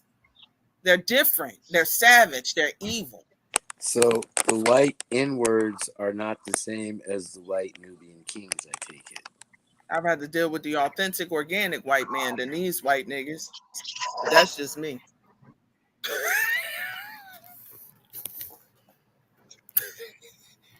Okay, Antoine. Oh, I'm sorry, Max. Let me be uh, quiet. Antoine, what you got to say? You're not nah, this is my black? first time ever hearing about Y'all this lost for aspect of words? it. Black? Antoine? No, this is You're my first time hearing this aspect No, of it. yeah, what you were That's why I'm saying, listening. I asked what the you were I've heard her question: say saying. it before. is there a line of No, this is demarcation? my first time hearing it. Is there a line of demarcation from the Wiggers and the white Nubian kings? You can't, Lord Father God, Black. Lord Father God. When you say Wiggers, you think of some Eminem. Yo, yo, what's pop? No, they're not like that. They put on they're No, different. I said that because it's just difficult for me to put white and N-word in the same sentence. Yeah, you better learn them, man. All white people are not created equal, and it has nothing to do with money. This what I'm All right, describing has nothing to do with money at all. okay. I'm There's a listening. pecking order. There's a certain group of them that have been expelled, rejected, and rebuked, and they know it, and they're mad, and they are savage. Biden, one of them, he's a nigga, and they know it. There's a different that they're different. If you want to learn them, you need to go ahead and study Hakeem, Jamal, and Shabazz It's just the because way it's that the you same say people. that with such vitriol, Sam. It feels like it's really coming straight out your throat. What you talking about, Glenn? The way you put the emphasis when you say they're white. I Oh, I'm was sorry, like, big lady. I'm chilling. Niggas. You gotta say it like that. Niggas. exactly. You gotta say it like you gotta say it for the diaphragm. Niggas. Yeah. Yeah. They know, and they really hate me because they know that I know. They know that I know. They know that I know. They can't stand my guts. Yeah, there is a pecking order. She's not lying. Y'all sitting up, look, the white man this and the white man. You must ask yourself which white man it is. Which white man?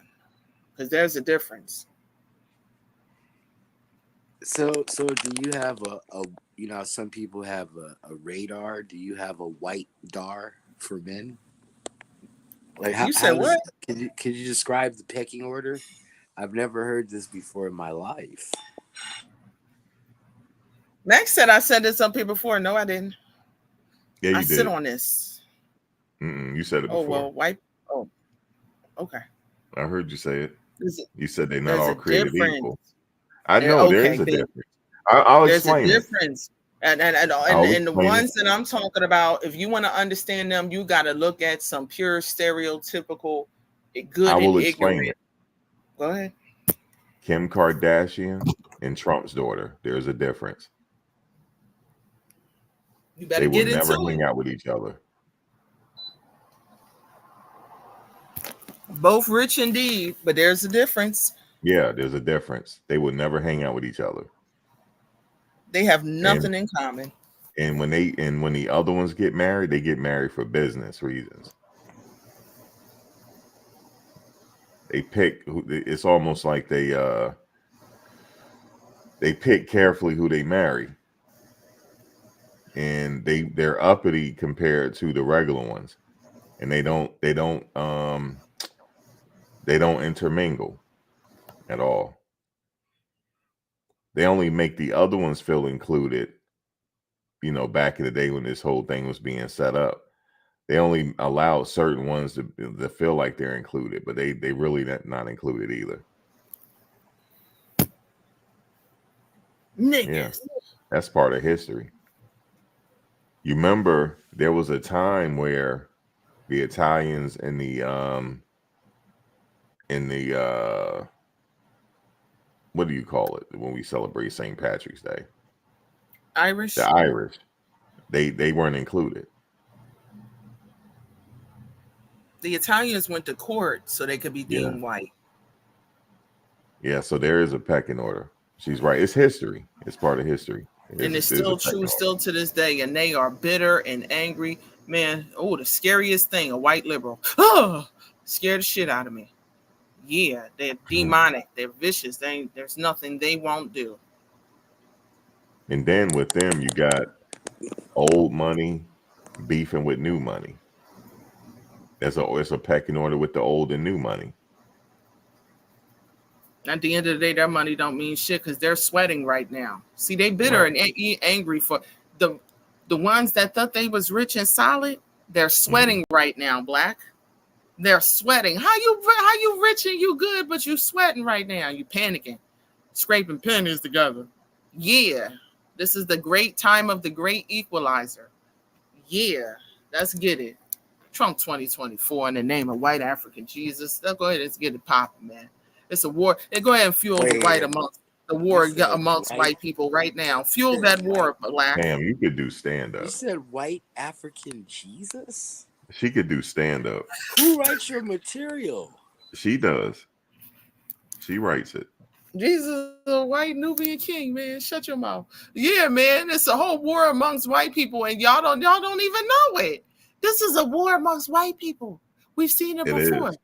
This is a whole war. Yo, these white people, they thought they were solid. Oh yeah, I got $1 million. And look, it's a war going on, and we're not even included. No. But the liberals fight dirty. The white liberal niggas, they fight dirty because they got the niggas that they can, throw at the other ones that they can feed a narrative to, and they gonna just run with it. Yo, the white man, y'all need to get into this shit. Look, here's how deep this is. There's certain sectors of them, they don't have to vote. They never vote. They feel like this, they have equity in this, they don't have to vote. I keep telling people you need to search the Koch brothers, the Koch brothers. You never hear about them, but they have a say-so in Washington, D.C., though. Y'all see, you never hear about them, but they have a say-so by way of lobbying. Yep. Y'all sitting here complaining about white niggas. and they Eminem couldn't even sit at their jealous of dinner. you. Listen, Eminem couldn't even sit at their dinner table. They don't acknowledge him.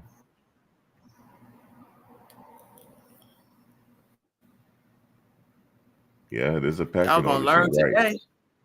Yeah, there's a pecking Yeah, order. y'all gonna learn. I ain't but they're worried about these they crumbs. I ain't worrying about them. Man, I would. And you know what's interesting? The other ones love me. God, I love you, man. I usually don't deal with your kind, but I like you. Mm. They don't say no shit like that. But no, But I'm let's sorry. get back to it. Let's I'm get sorry, back to Max. this real quick. Project 2025, Samantha. Biden said that he is in it to win it.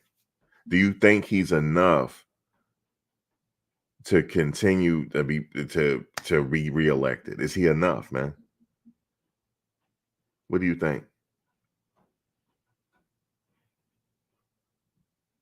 Because that's all they got, because he's not stepping down. So you gotta go with the cards you were dealt. So these are hands they were dealt. Well, again, I will make this prediction that something is going to happen at that convention. Okay. That's going to reset everything. Right. If he doesn't do that at the convention, step down and pass the baton and ask full-throated for everybody's support to get behind her, man. Now, Fox News, funny as we're talking about this, I don't have it on, I can't hear what they're saying. It's on mute because I'm listening to you guys. But they're showing Kamala up there. They're showing her like speaking and shit. And then the cryon was saying Democrats in panic to get Biden to step down. So they're pushing the narrative that get ready for Kamala more than the left-leaning. I want to show you guys By something. the time of the convention, I think Jill's going to tell him, hey, it's time to go home. Here's your ice I want to cream. show you guys something, because Black, you weren't here last night. I want to show you guys something. Oh, look at that. Another police pursuit on the 4th of July. Wow. LA something else. I want to show you guys something from yesterday that you guys missed. I want you to see this, Black. I wanted people in here to see this. This was from yesterday. Remember, I said the governors met. I want you to hear what they're saying.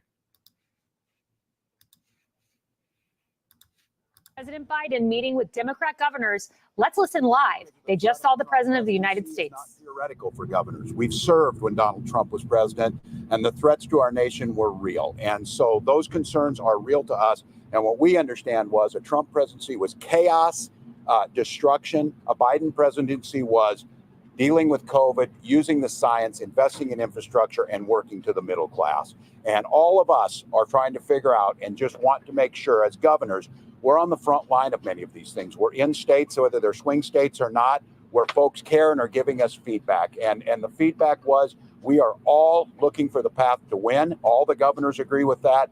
President Biden agrees with that. He has had our backs through COVID, through all of the recovery, all of the things that have happened. The governors have his back, and we're working together just to make very, very clear on that. A path to victory in November is the number one priority, and that's the number one priority of the president. So that's what we're trying to get done. The feedback was good. The conversation was honest and open, and the actions that will come out of that will make sure that we're getting that message out. With that, Governor Moore. Thank you so much.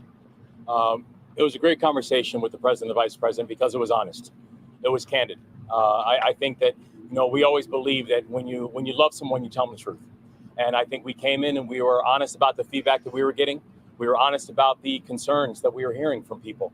And we were also honest about the fact that as the president continued to tell us and show us that he was all in, that we said that we would stand with him. Because as Governor Walz said, the president has always had our backs. We're going to have his back as well. Because the results that we've been able to see under this administration have been undeniable in all of our individual states. But the thing that makes us most optimistic and most hopeful is not necessarily that we're afraid of an alternative, but also is that we're hopeful for the future. And so we know we have work to do. We know that as we're standing right here, we're behind. But we also know that that path to be able to make sure that we can pull ahead in November is real, and it's going to take all of us in order to make it happen and to make it work. And we're grateful to hear the level of excitement and the focus that the president and the vice president have about being victorious in November. And with that, I'll turn it over to Governor Hochul. Thank you. Representing states like New York and all across America, we came together tonight to listen to President Biden tell us in his own words what his plans were. I'm here to tell you today, President Joe Biden is in it to win it. And all of us said we pledged our support to him because the stakes could not be higher. On the eve of the 4th of July celebration, we talk about how we transition under a monarchy and a tyranny that our founding fathers fought against, that we risk right now descending back into that very same place. We will stand with the president as we fight that force being Donald Trump. And together, we'll make sure that Americans know not just what Joe Biden did for all of us, and the list of what he did for my state of New York is extraordinarily long, but where he's going for the future and where he's going to take this country. We feel very confident in his abilities. We talked about the plan and how he's going to be very focused on issues that matter to Americans, and I felt very confident coming out of this meeting as well. Is he fit for office? Do you think he's fit for office? Yes, he's fit for office. President has 3.5 years of delivering for us, going through what we've all been through. None of us are denying. Thursday night was a bad performance. It was a bad hit, if you will, on that. But it doesn't impact what I believe. He's delivering. What would you say to people in your own party? What would you say to people in your own party who say the game is up, enough's enough? No, I would say this. In November, we've got a clear choice. The president was very clear that he is in this to win this. And the president is our nominee. The president is our party leader. And the president has told us, and he was very clear back there, that he is in this to win this. And so for people, I would say, and listen, we're governors. We don't do hand wringing. That's not what we do. Governors work and get things done. Governors say, tell me the objective, and we're going to make sure that we accomplish the objective. And so for people who are concerned, I just want to be very clear on something. And come November, we've got a binary choice. And the binary choice is between someone who has continually delivered for us and our states and the people of our states, and frankly, someone whose vision for the future of this country is downright dangerous. And so I would tell people it is time to mount up. And it is time to get serious and understand what's at stake. Governor Moore, you said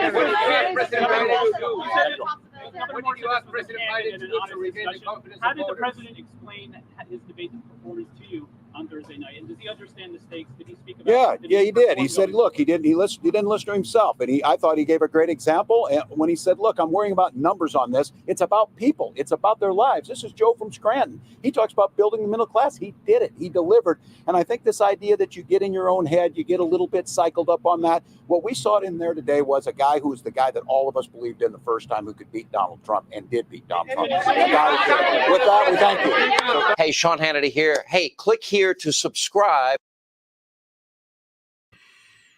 Did you see the looks on their face? They were expecting something else during that meeting. They weren't expecting to say he's in it to win it. He's not stepping down at all. Maybe during the convention he might black, but right now he's in it to win it. Antoine, he's in it to win it. I put it like this. If he is in it to win, they're gonna have to just go all in. And if they already have a plan on who's gonna replace him, put out one narrative and then pull a switch from the convention. You know, have everyone think one approach and then come up with something totally opposite that no one saw coming or expected, and then see what happens. Yeah. So so they went there, had their meeting. They said they were honest with them. The fact of the matter is this. The polls are indicating that she has a better chance of beating Trump than Biden does if she were the candidate. She's actually within 2 points of Trump on the latest poll. He's got 47%. She's got 45%. Right. I had been saying that. I said that would be the likely situation for her to take over the race at this point. And he's see, I remember he telling you guys he still have that old Joe in him. He's slow. He don't want to give up, man. There's no give up in that man. There's no give up. He will be the president until he drop. He's not giving up, man. He don't have no give up in him. So they might be trying to convince him, and he's saying no. I can still do this job. And they can't. What are they gonna do? Unless they try to invoke the 25th Amendment, which probably might happen. So yeah, she definitely has a shot. I think that's the one thing you don't want to do, but I'm afraid that's going to be the plan B. I mean, nobody wants to. I mean, nobody wants to see them invoke the 25th, but if that's the plan B, they may have to do it. Yeah, they can like, listen, he's not gonna quit. Let's go to plan B. And we're gonna get him out altogether. So he might not be the president for too long. We'll see. We'll see. Well, that would mean in the order of succession that MAGA Mike Johnson, Speaker of the House. Exactly. Vice President. Exactly. Until the election is over.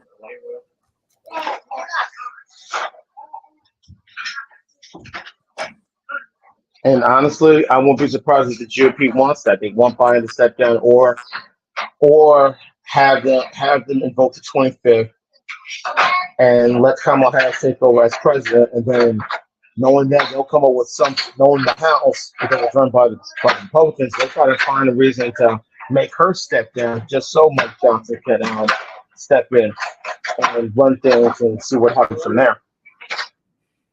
Yo, Max, the B lady has a really good question for us. Okay. So please explain Article 25. What does that? Who does what? Except who can invoke the 25th? I can get into the 25th Amendment. Yeah, I can get into that.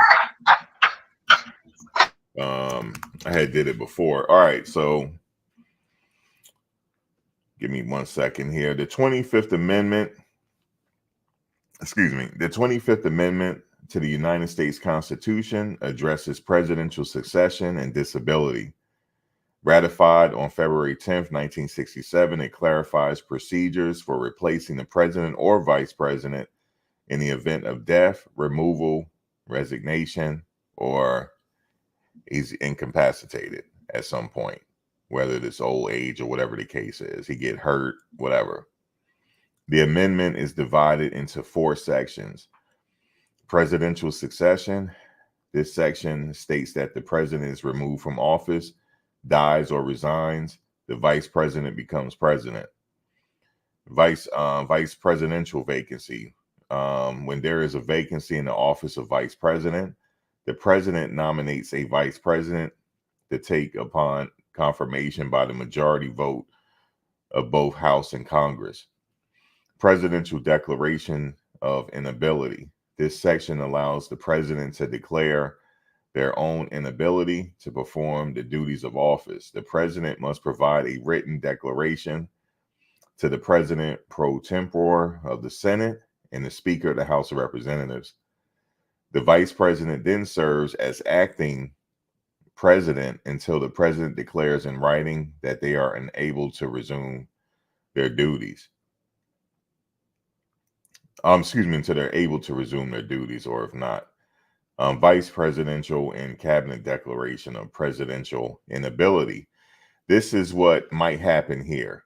So this is probably the nuts and bolts of your question. So we're going with section 4. Vice presidential and cabinet declaration of presidential inability. This section provides a mechanism for the vice president and the majority of the principal officers of the executive departments, the cabinet, to declare the president unable to discharge powers and duties of the office. They must send a written declaration to the president pro tempore of the Senate and the Speaker of the House of Representatives. Hey, Antoine, can you mute real quick? The Speaker of the House of Representatives. The Vice President immediately assumes the role as acting president. Now, if the president disputes this declaration, Congress must decide the issue. If 2/3 of both House of Congress vote that the president is unable to discharge the duties of the office, the vice president continues as acting president. If the vote falls short of this threshold, the president resumes their duties. Summary: the 25th Amendment ensures a clear line of succession and a process of addressing presidential incapacity, thereby maintaining stability and continuity of the executive branch of government.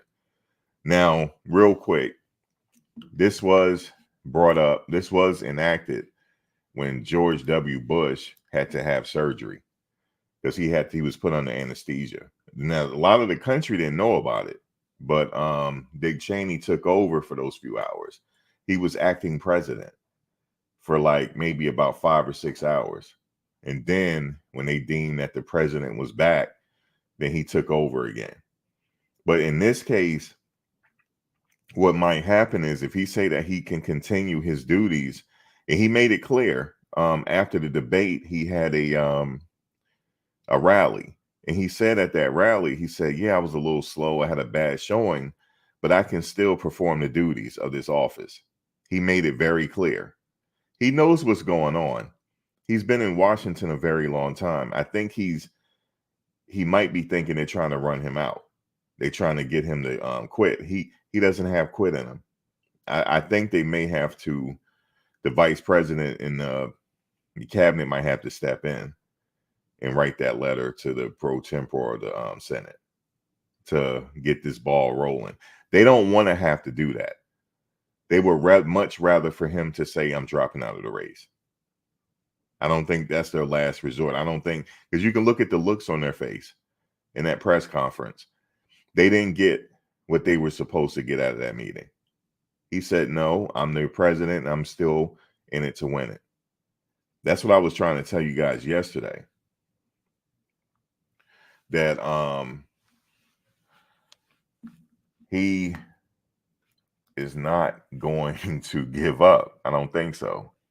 He's not going to give up, man. And I mean, it's up to him. I don't know how he feels. If he feels that he can still run it, I mean, he can still perform the duties as president, then so be it. You know, if he feels it.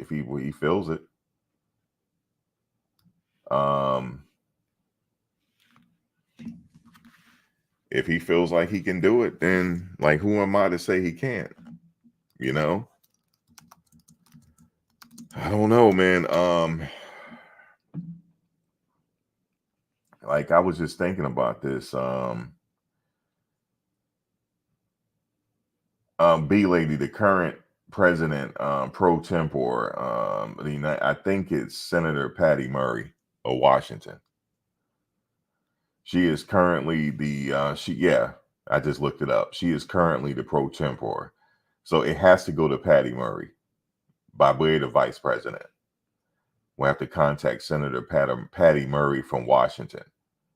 She assumed role January 3rd, 2023, at the start of the 118th Congress.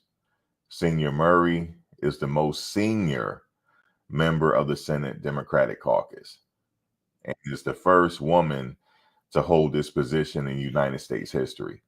So it has to go to Senator Patty Murray by way of the vice president, by way of the upper echelon of the executive branch. So Kamala might be getting busy pretty soon. I know they don't want to have to do that, but he's a very prideful man, and sometimes pride, we know how it is with the pride. He still has it in him. I remember I showed you guys that video when he tripped on stage. He kept pointing at that bag. It was like, look, it was that. It wasn't me. And he was adamant about it. He don't want to look weak, man. So I don't think so. I think he feels like he can still be president. So basically, what you're saying, Max, is if they run the 25th Amendment on him, they're going to send old Joe out to pasture. Yes. It'll be they would have to get that letter prepared and send it to Patty Murray. And then he can contest it, Black. He can contest it. Now, if he contests it, now it has to be a vote. Has to be a vote. If he can, I believe he'll contest it. I honestly do. I believe he'll contest it. I'm like, look, I can do this. Now, he might say, well, I might talk slow, but my mind is good.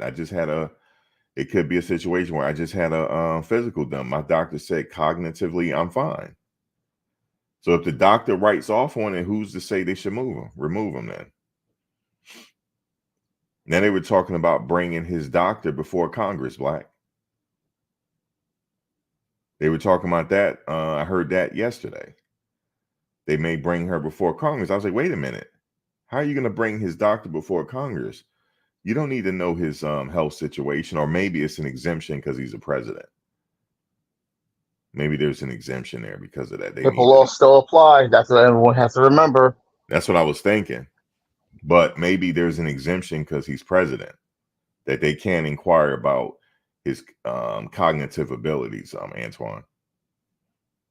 Now, this happened before. This conversation came up. When did it come up, Antoine, in history? Oh, wow. Kennedy. The only other time I can think they tried to invoke the 25th. The only other time I can think of is, I'm trying to remember if it was what Franklin Roosevelt when he had polio. Yeah. Franklin Roosevelt. They talked about it, and they talked about it obviously when George W. Bush went under, but also with John F. Kennedy. Remember, John F. Kennedy had serious back problems, and some question at that time, can he still be president with all these issues he got going on? But obviously he did. And then, history has, he got assassinated, Dealey Plaza, but he had a lot of health issues too when he was president that stemmed from childhood. Teenage years. So, but his cognitive abilities were still there, just that he was in pain a lot. He was in chronic pain a lot. But ironically, the one time there was a fight when it came to the 25th Amendment, it was when Trump was in office. He had to have a medical procedure done. And when they try to tell him, well, you have to be sedated and put under, he refused to go under just so to transfer any small time of power to Vice President Pence. I think they were talking about when he got sick with the vid. But if I'm a betting man, they're seriously considering it. If I'm a betting man, and they don't want to have to do that to him. They would rather for him to say, "Look, I had a good run. I've been in Washington D.C. I was the youngest elected. I've had a really good run in Washington D.C. and I made it to the ultimate office in Washington D.C. I made it to the highest office. I've had a good run. It's time for me to retire. I'm gracefully bowing out of the race." You know what? This is more serious than I thought it was at first, Max. I just looked up. I was like, well, how many governors were there? It says 20 of them. And some were on video chat. What? The rest of them, they couldn't make it. Okay. That's wild. Yep. That's wild. Very important to them. They're definitely concerned because out of that pool of VP potentials, it starts with the governors and then it drops down to the senators. Yes. That's usually where they pull from, either a governor or a senator. Yep. So that's where they're at. So they felt the need to have this meeting. And I'm just looking at their facial expressions after the meeting. They didn't like what they heard. And he's still the sitting president. And he like, look, I'm the sitting president. I'm okay to go. We're in it to win it. Any other questions? Well, Mr. President, things are being said. Well, let me see the data. Let me see it. He's like that. He still has it in him. Yep. He didn't make it this far to quit. That's still old Smoking Joe that they're talking to, but he's just moving a little slower. Now the title of another article here says all Democratic governors meet with Biden yesterday. They all did. Not some. All. All, yes. That means all the blue state governors got together to huddle up with Joe. Yeah. That's too serious, man.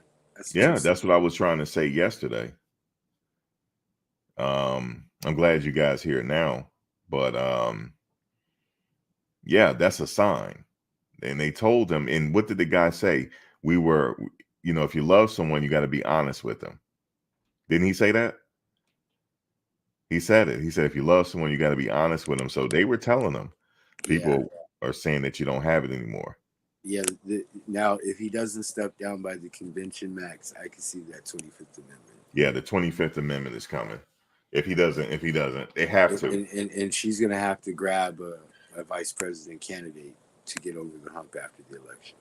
Yeah. And that pick is going to be so crucial because she's going to need somebody to shore up the base. And get Cory Booker can do it. And get the independents and the women. Cory Booker can do it.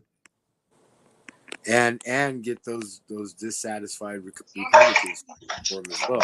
That's why I can see what Antoine was saying about white man. Yeah. Those Republican votes will come in.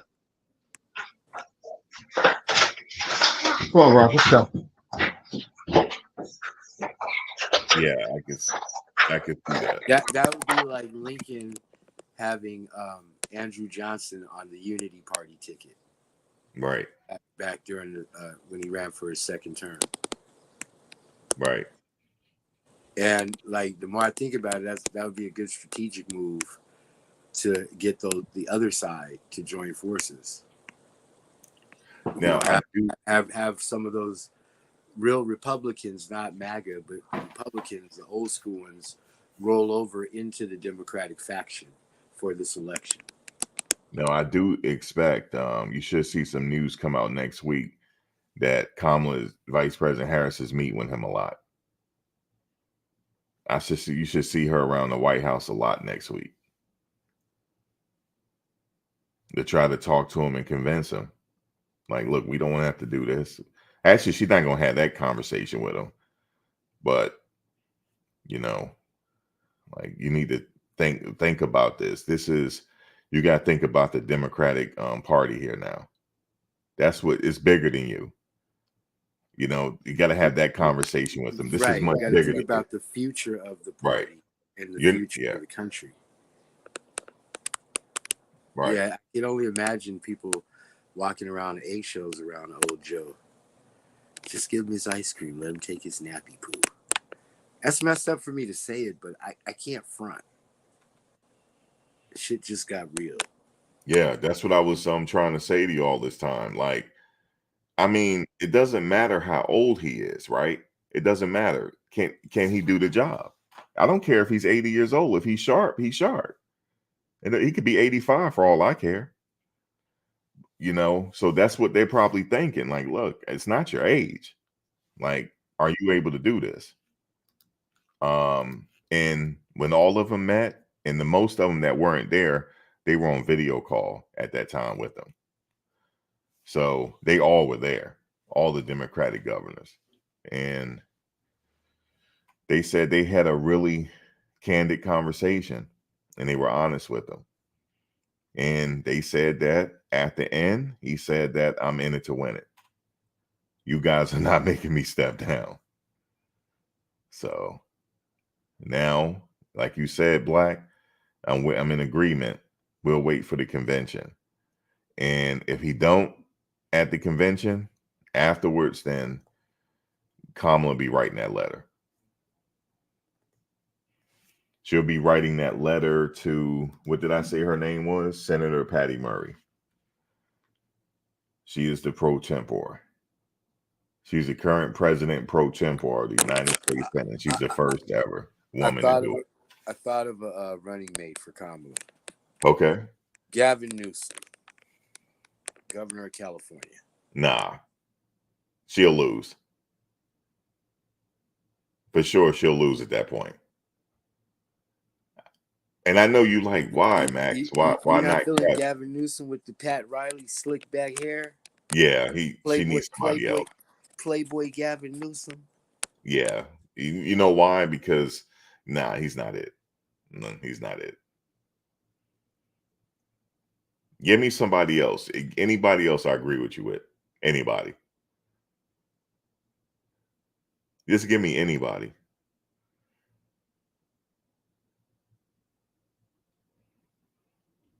Not Gavin.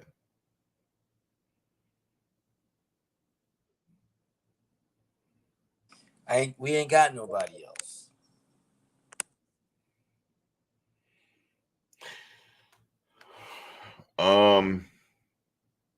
No, you don't have anybody else. Well, then I guess if that's all you got is Gavin Newsom, then yeah, go with him. But if that's all you got, yeah, Gavin Newsom, I guess. Pete Buttigieg. You said Democrats, they already have it's without giving, they're gonna win California. California is a blue state traditionally, and I don't see it changing. So California is one of them also progressive states. A lot of programs that they test out, they often test out in California first. It's a very innovative and progressive state, more so than any other state in the union. That's one thing I do like about California. They have so many programs, you just got to know where to look. They don't make it easy, but they got a whole bunch of programs.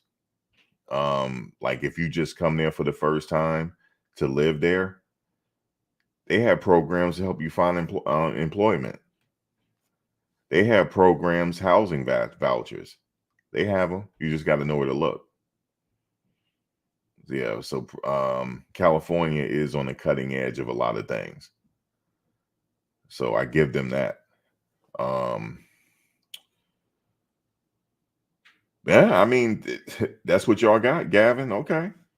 But then, I mean, he is governor. I mean, he does have experience with politics. So, yeah. You said you like, Belay said, I like Pete, but his marriage to a man might be the bridge too far for a lot of folks, right? Because remember, they still got to convert some of those conservatives over. But I mean, if that's all they have is Pete to go with, then go with Pete. That's all you got. They got to make a decision though. So it's a very interesting time in history though we're watching. But that's what I was saying, Adam Kissinger, because the fact that he's a Republican, like I said before, there's a good number of Republicans his name is Adam what? Not going along with MAGA. Say yeah. Adam who? What Adam was his name? Kissinger, the former congressman. Adam Kissinger. Okay. That's the one, the former congressman from Illinois. Okay. And that's why I'm saying they should consider it, because you got Republicans who not drinking that MAGA Kool-Aid and want nothing to do with Trump. So he might be able to win them over. The only other Republican I can think of will be Liz Cheney. And her name carries a lot of weight within the GOP because of who her father is. Is that, Cheney, yeah. Yeah, that's Dick Cheney's daughter, right? She's super conservative, but because she's not MAGA, I don't think Samantha would approve of her either. But honestly, her and Adam Kissinger are the only Republicans I can think of that could bring over those never Trumpers. A lot of those traditional Republicans who want nothing to do with Trump or the MAGA movement.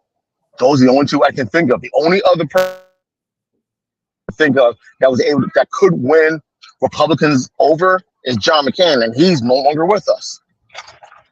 Right.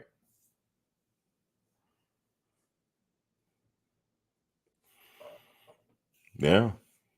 So we'll see what they do, you know. I mean, do you know if they're having another debate, Antoine? I believe they do. I think there are two more debates, and they're after the conventions. Oh my This was God. the first time they had a debate before the convention, so that's why a lot of people were surprised that they were doing this. They're gonna have two more debates. Yeah, Oh two my. more debates after both conventions. Usually, the debates take place after the conventions, but for some reason, I don't know who it was that pushed it. I don't know if it was Trump that pushed it, and Biden accepted that they wanted to have this one debate right before the conventions. Because if I remember, the RNC is in Milwaukee, and I believe it starts next week, and the DNC is going to be in Chicago, and I think that's in early to mid-August.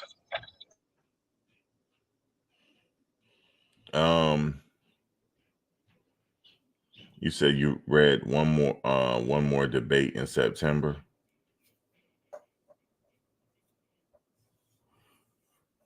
Yeah, I mean, by that time, we will see how he is in the debate. If he's even worse, then you can forget it.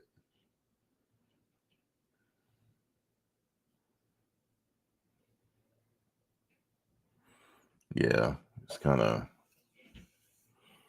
I don't know. We'll see, though. We'll definitely see. You know,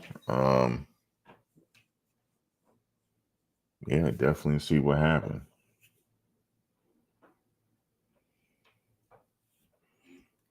Yeah, he's like, I'm in it to win it. But Antoine, I guess I'm gonna call it a show for today. We have to do it again soon. Yeah, we'll do it again soon. But guys, I'm gonna get out of here. Thank you for joining, and we'll do a part 2 maybe sometime next week or something like that. All right, guys. Thank you for coming in. You said one more debate hosted by ABC. Okay. So they had one more. And that's in around September, right? Okay. But all right, guys, I will catch you on the next one. Thanks for stopping by.